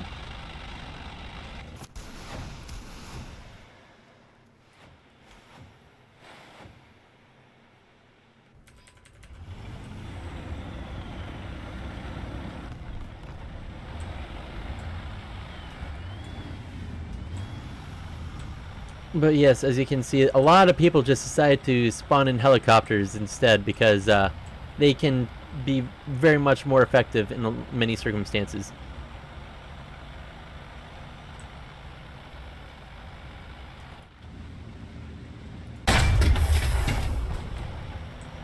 Okay. Show your face. So that green marker showed that I could pen where I was aiming.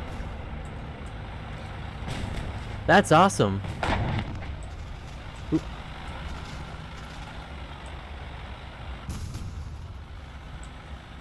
Based on what I remember hearing about helicopter is that they're not easy to drive or pilot. That's a better word. But that they have one of the most diverse movement of pretty much any vehicles.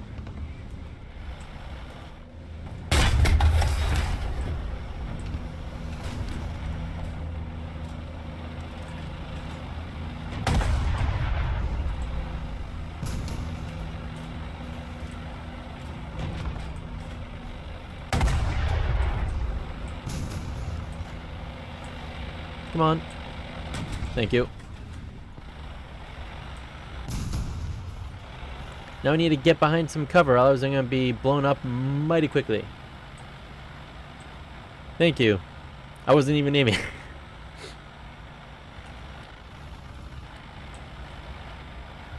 Oh, great. Well, at least I have protection from the right side for right now.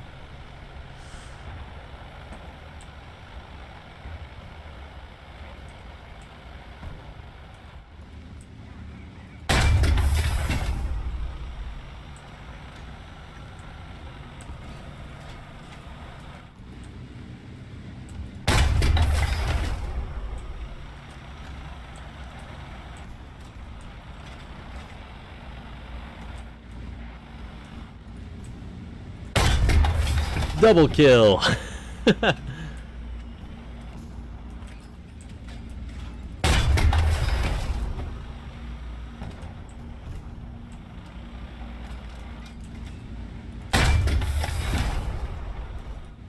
Oh, crap. So even though, as you saw, it wasn't perfectly aiming at me. Let's see, does it ever make sense to travel along landscape lines, natural formation, sensor radar, thermal systems? So good. Yes, you do kind of want to make sure that you are in areas that you are protected, and yet at the same time you can still basically not get shot at yourself. Ooh, that's a really far guy. So I'm gonna use my laser rangefinder here. Come on. No, I guess laser rangefinder doesn't work on. Let's see. Arcade. Oh, that guy died. But yes, you tend to want to use things as much as possible to your advantage. Like you could use smoke to try to help prevent people from being able to see you, but that doesn't mean that you can't be shot through the smoke. But if you can get behind buildings, get behind natural hills, lines, whatnot, that will do you massive favors for not being shot at and still being able to shoot at some opponents. But knowing the map is also incredibly important. Hopefully the group doesn't spawn next to me, but knowing me, it probably will. Yep.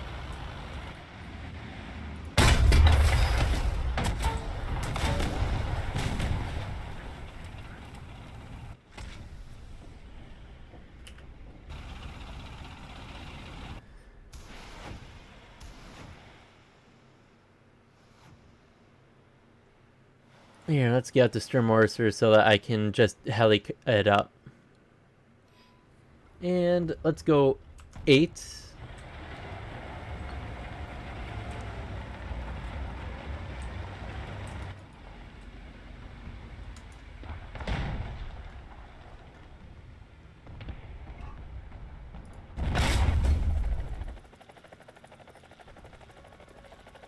Oh, and I'm being targeted immediately.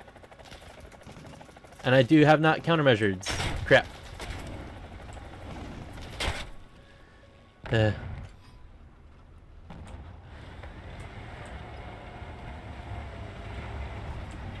you're driving a sawed-off shotgun of a tank.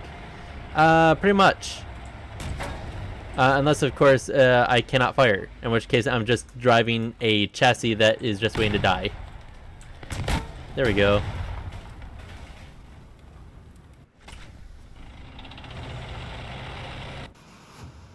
Now, the term 3 is actually technically good at this, but at the same time not. It has a autoloader, so it reloads really quickly, but it comes with the disadvantage of it being paper thin.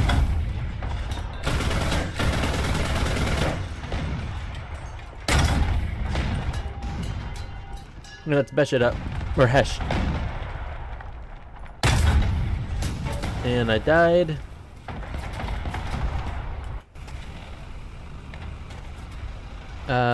Another thing is that having full ammo actually makes you more vulnerable to ammo explosions. Which means that if your tank normally isn't filled all the way up, I guess, there's chances that your ammo can be set off. And if your ammo is set off, that can kill you. But if you make it so that if there's less ammo to be set off, there's a higher chance you could live. Crap. Great. Thank you. And we're, of course, going to lose this one.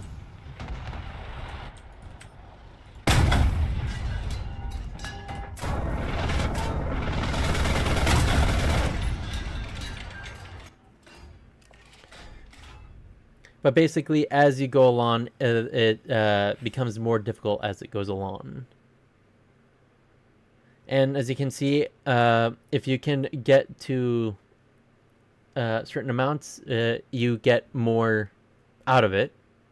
So like you get, let's say if we reach the 10-minute mark, or if we manage to get all the way up to the victory mark, I might get vehicle backups, which are not super easy to come by actually.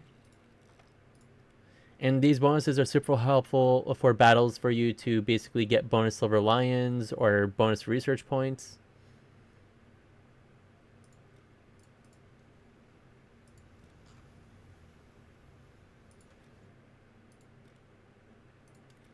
I personally like doing realistic battles, but I know a lot of people that prefer arcade battles, and that's completely fine. Arcade is more meant to be fun versus realistic, where it's like, hey, look, it's more grit. And if I remember correctly, you actually also get more RP and silver lions and research points for doing realistic. But as I said, that also increases the difficulty of a lot of things.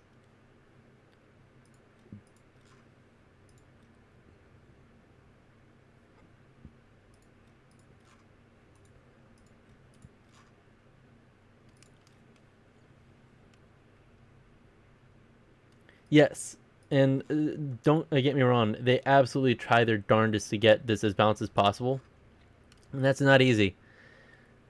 And another thing that you also have to realize is that tanks were not made to be equal. Certain tanks were accelerated in certain areas and didn't accelerate in others, and then there were tanks that were able to be good in both, but maybe not so great in yet another. Like the Martyr. It's a decent light tank. It has decent speeds, but it is easily killed. But you could say it's like the bane of helicopters or slower flying planes or jets or whatnot. So it's like all trying to figure out if things are doing well or not.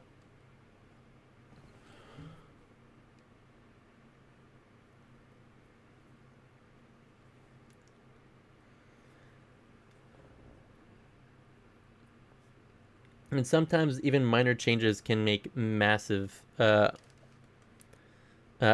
changes to a single tank can make massive changes in how it's played. So if you reduce a tank's speed by a bit, and it might make it so that they can't get into points they used to be able to before, and like either make ambushes harder to do, or get into certain points that would allow you to shoot at your enemy without being shot back at. I hope this is a desert map. And this is Eastern Europe. But we can always tell what map you're on by looking in the top left corner of the load screen.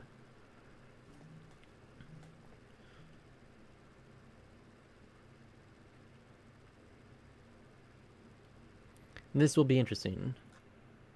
Ah, and it's even night. That's even... Ugh. So I would suggest if you ever do play, always make sure you have a couple of high explosive weapons, because if you...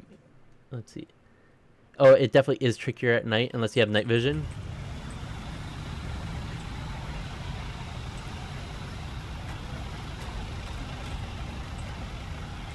Ugh.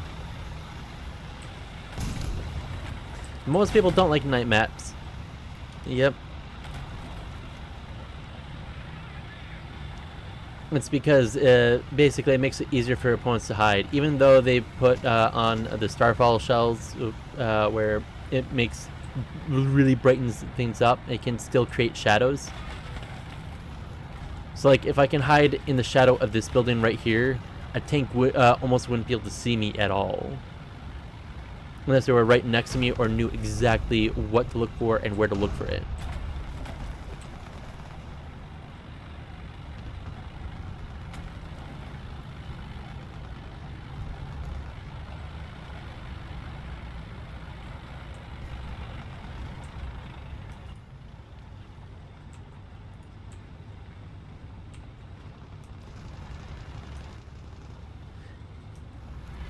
But just because I have night vision does not necessarily mean that it makes it that much easier.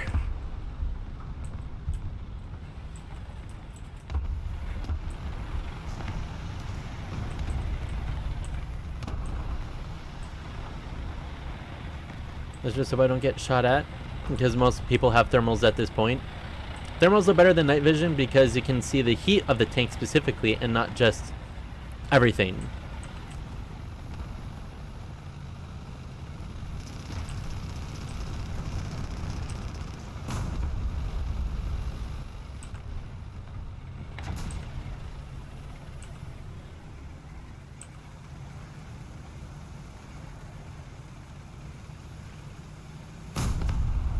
Here, I can turn that off.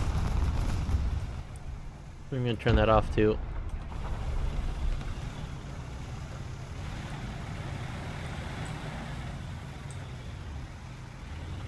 As I said, it can be useful, but that's if like you're looking at like shadowy parts.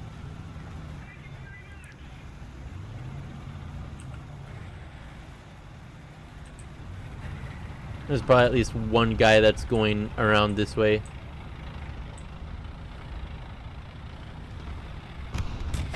Oh, and that's not good.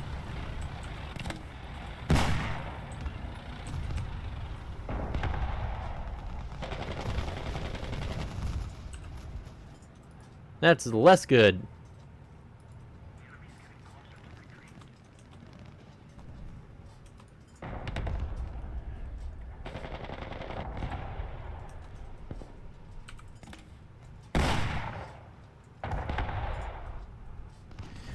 Ooh, crap, and I'm dead here.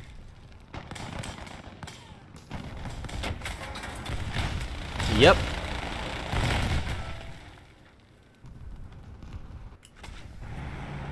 Not much I could do. So no worries. Actually, I don't want this much ammo.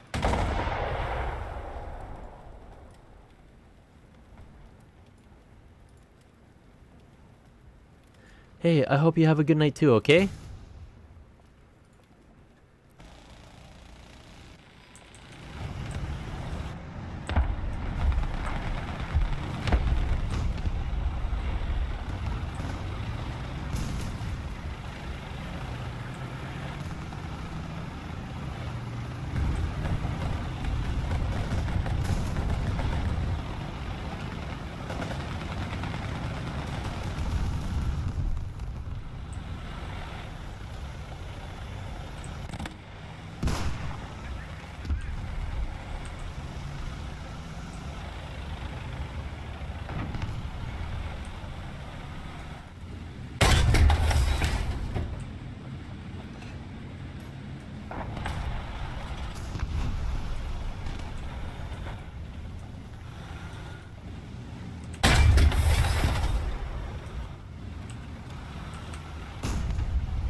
Hopefully I don't die here. What the?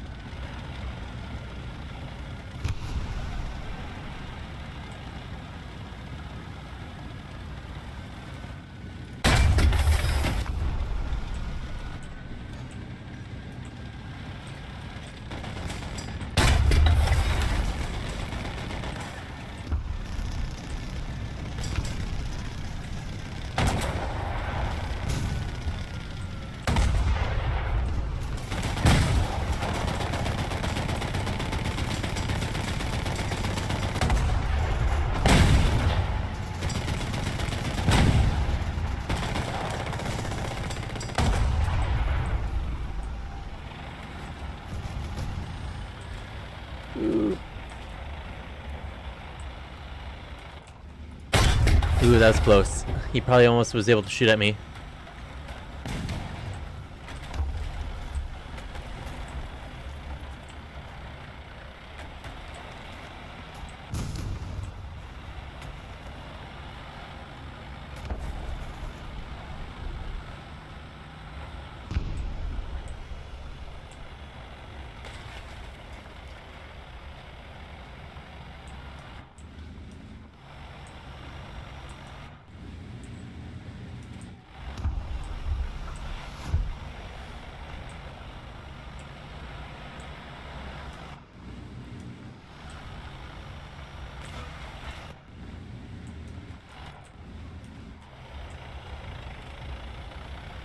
Come on. I need to get to the other side.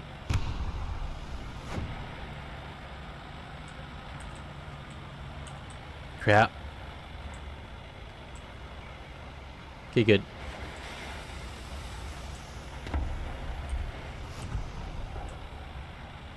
At least need to decap it if nothing else.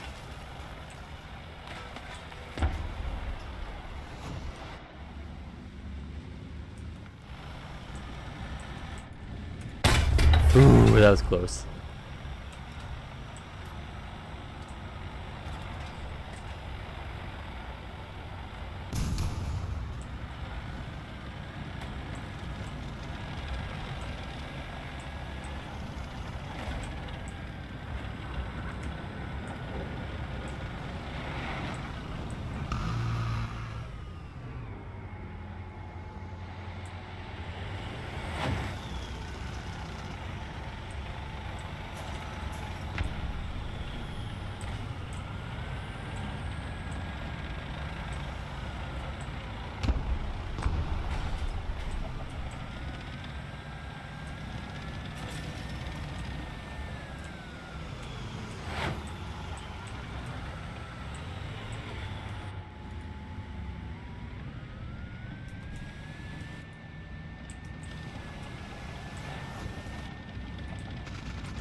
Welp.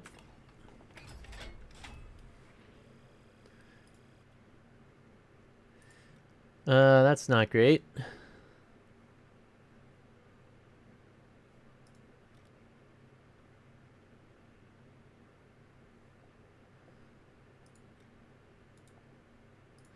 Crew.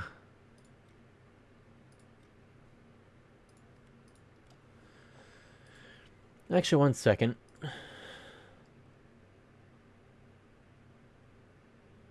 I'm gonna have to order it at the very least.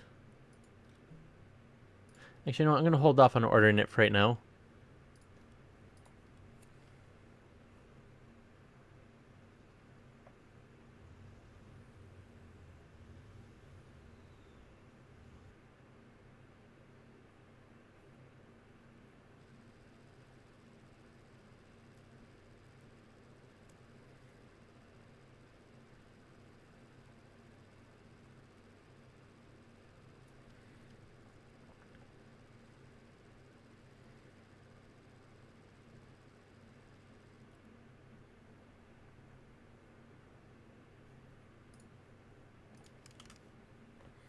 But yes, I'm going over how some of these things are and work.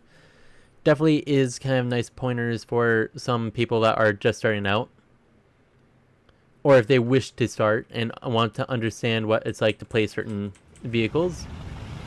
Sides and back are usually always weaker.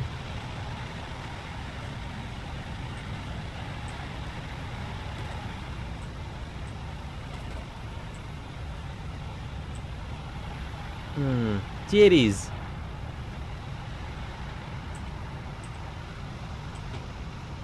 Oh, geez, what camo was that?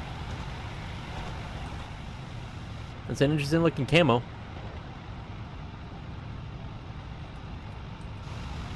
So that's a T80 UM2.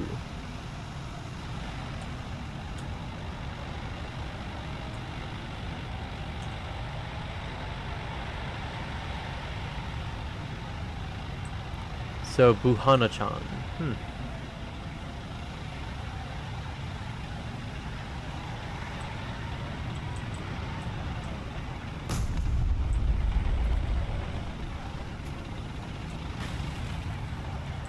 Well, I got a little something out of it at least.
Thank you.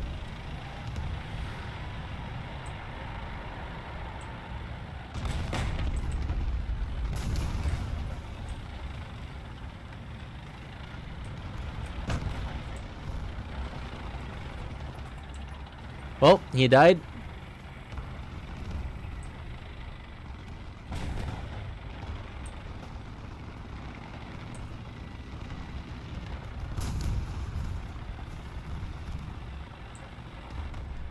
But did he trade anything?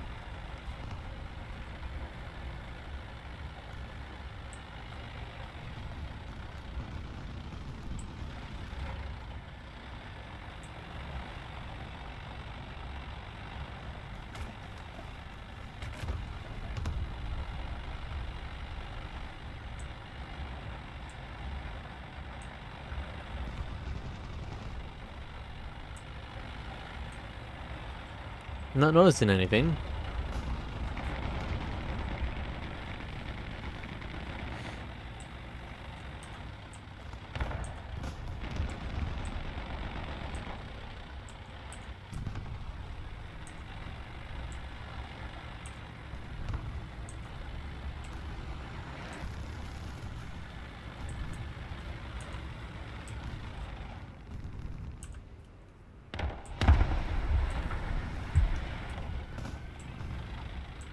Ooh, that's not good.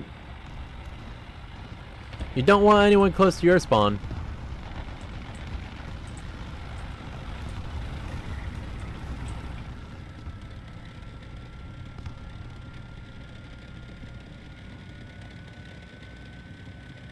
Okay, good. He didn't notice me. Somehow. Well, I'm dead.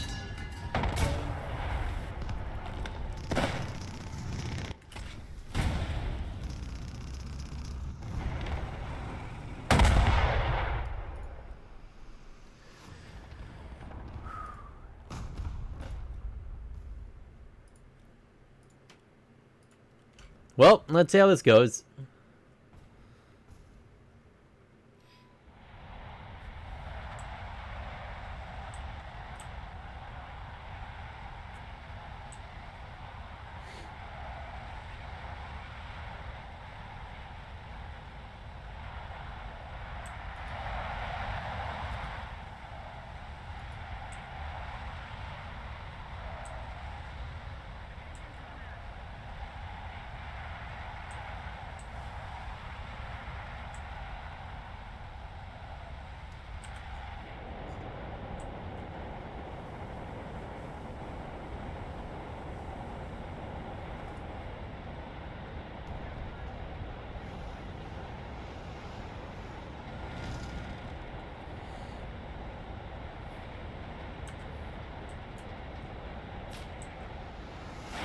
Of course.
Come on. Get taken out.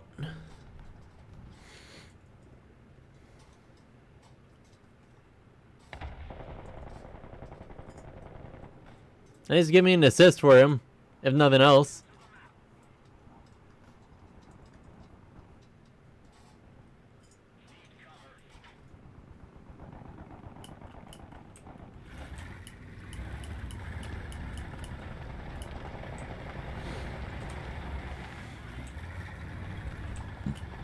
Well, I guess the A10A finally got taken out.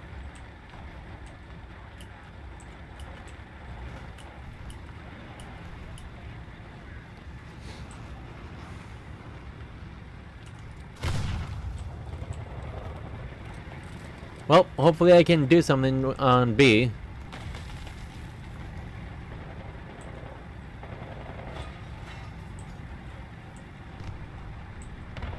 Well, I think B was taken care of.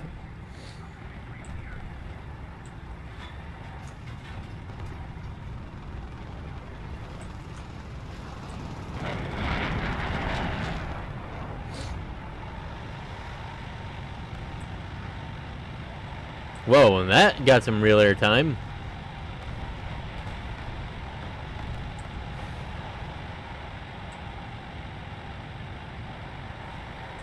Well, might as well get a little person back.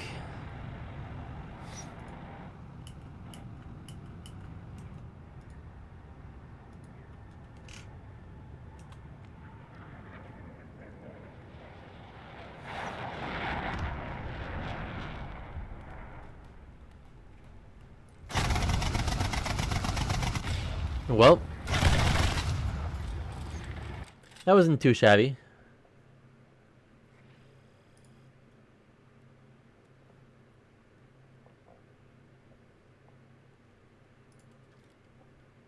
Well, I'm definitely going to have to replace that with the Alouette. I'll be able to do one last game for the night. You know what? And activate this. There we go.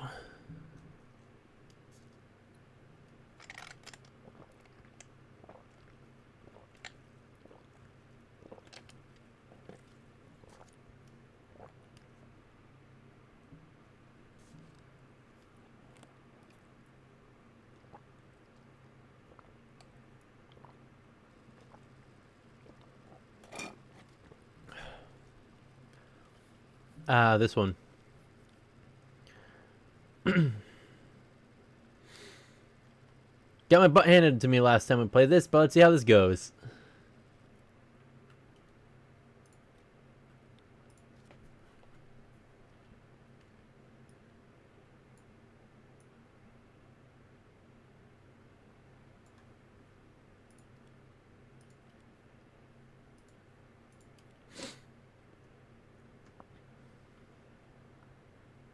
Come on.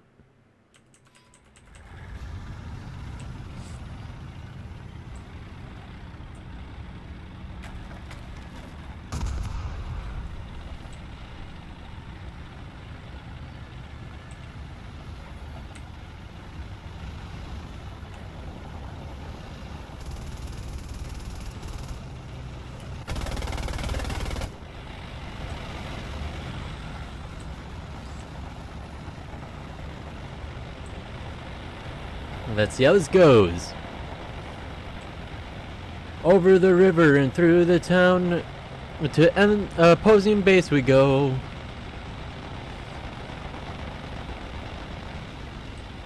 Through the Stutter's End. Through the mountains. Nobody knows we know.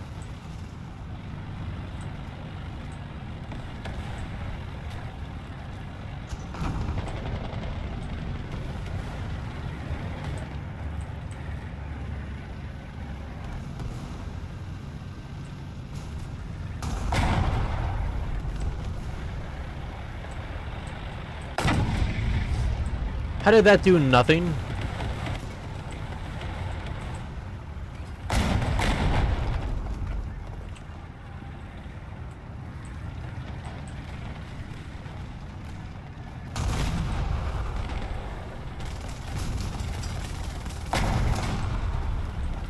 Nice.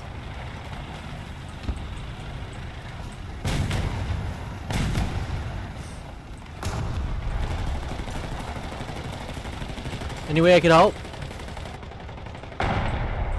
Well, not unless you take him out first.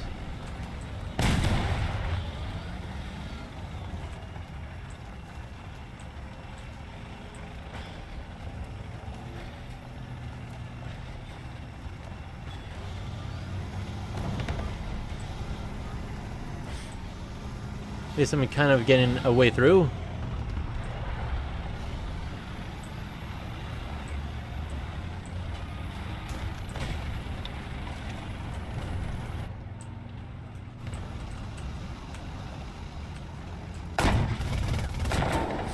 Well, great.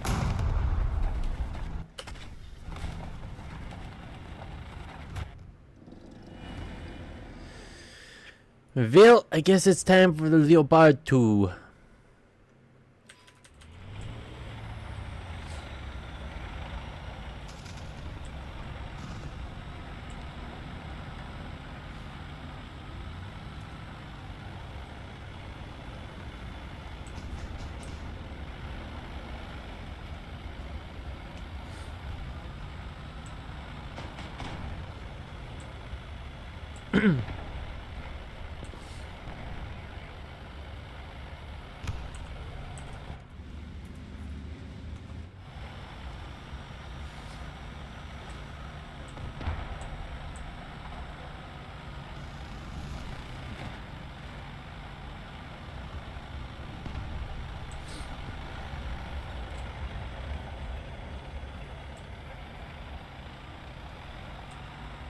I trust that, okay, guess maybe not.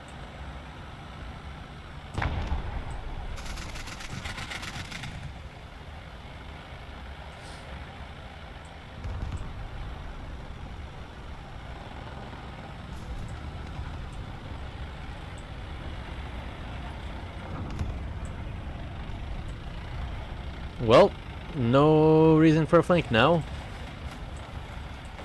Come on.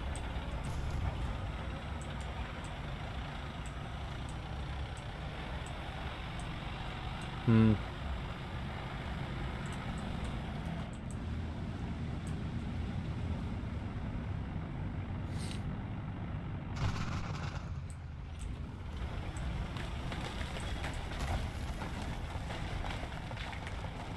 Let's see. T4 6.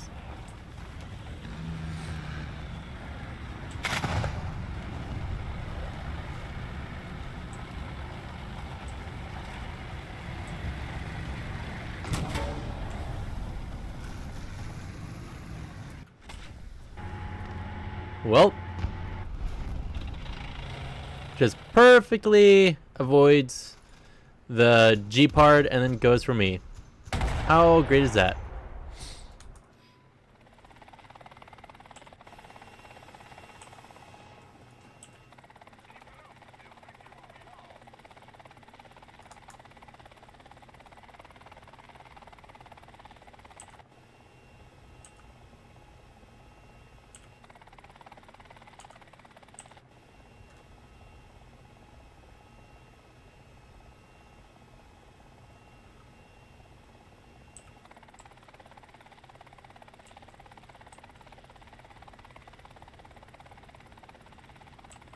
Thank you. No, he isn't down yet. Great.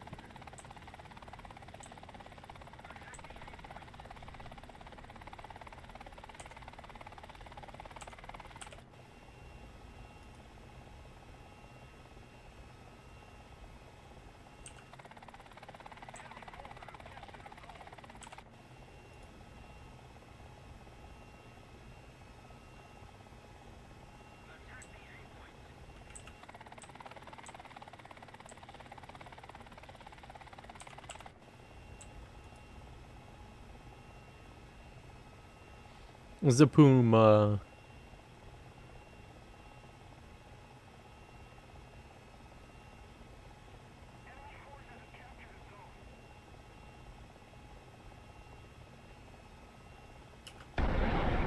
Crap!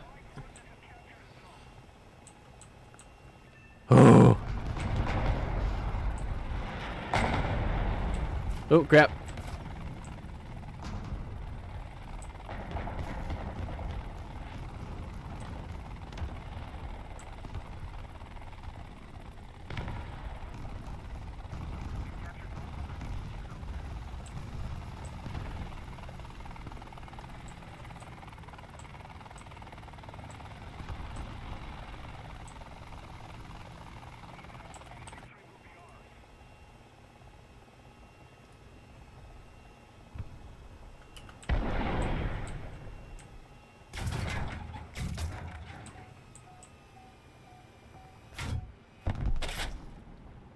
Well. Ah. Well, term, let's see how you can do. It's your term. Oh crap, I didn't even select the right area. That's not great.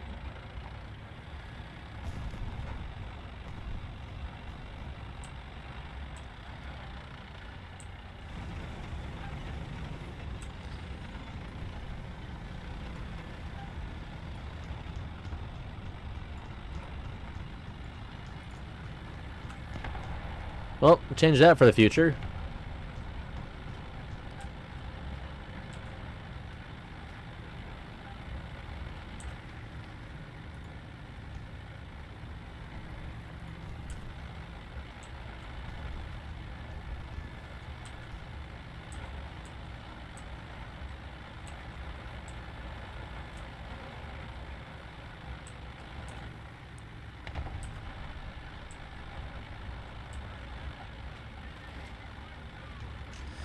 It's kind of hard for me to help you down there, dude, so I'm going to try to go for C. If I don't freaking maroon myself, that is.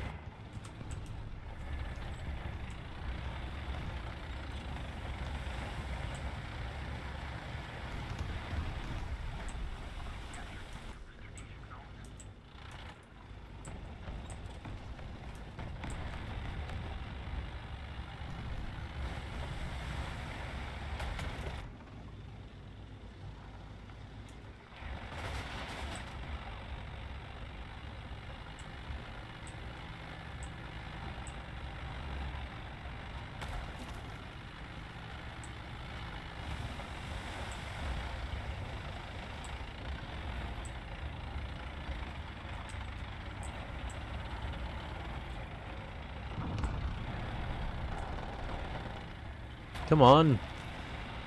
Can't you at least mark them?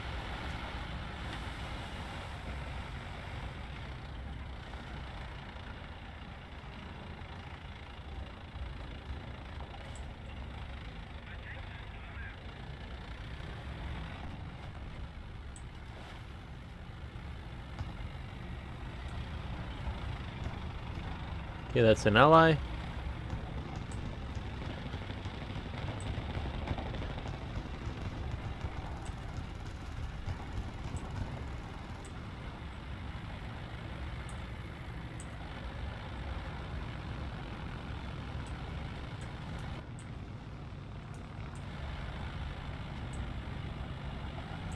Let's see if I can help him out. Unless he just decides to jump back off.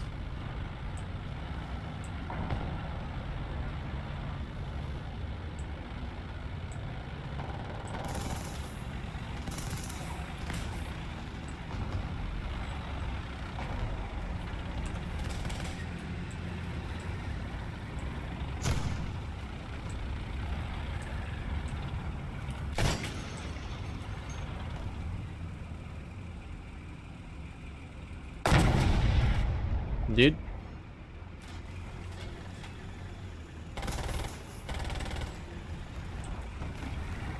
Well. Not my job.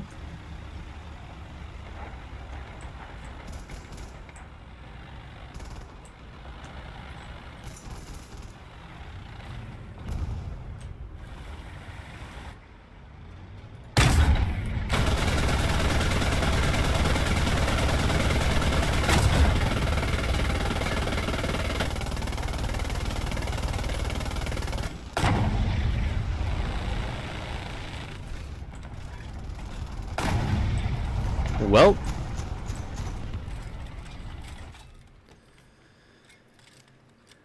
that went, I guess. And the Puma has a little bit research into it.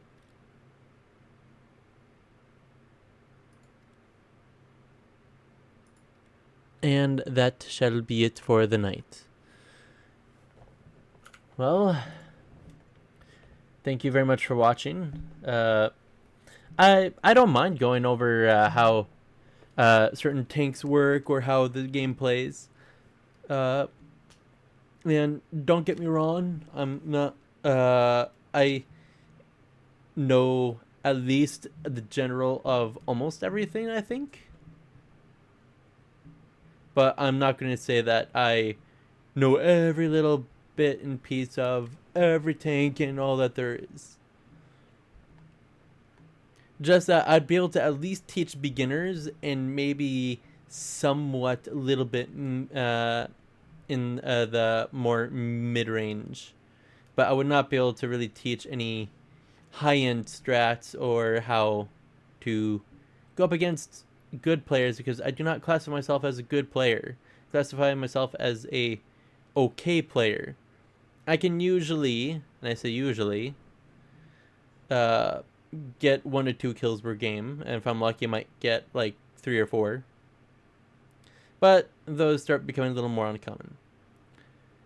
Well, I had fun. Thank you for very much for watching. I had fun and hope you did too. This is That One Generic Guy, and I shall bid you adieu. Good night.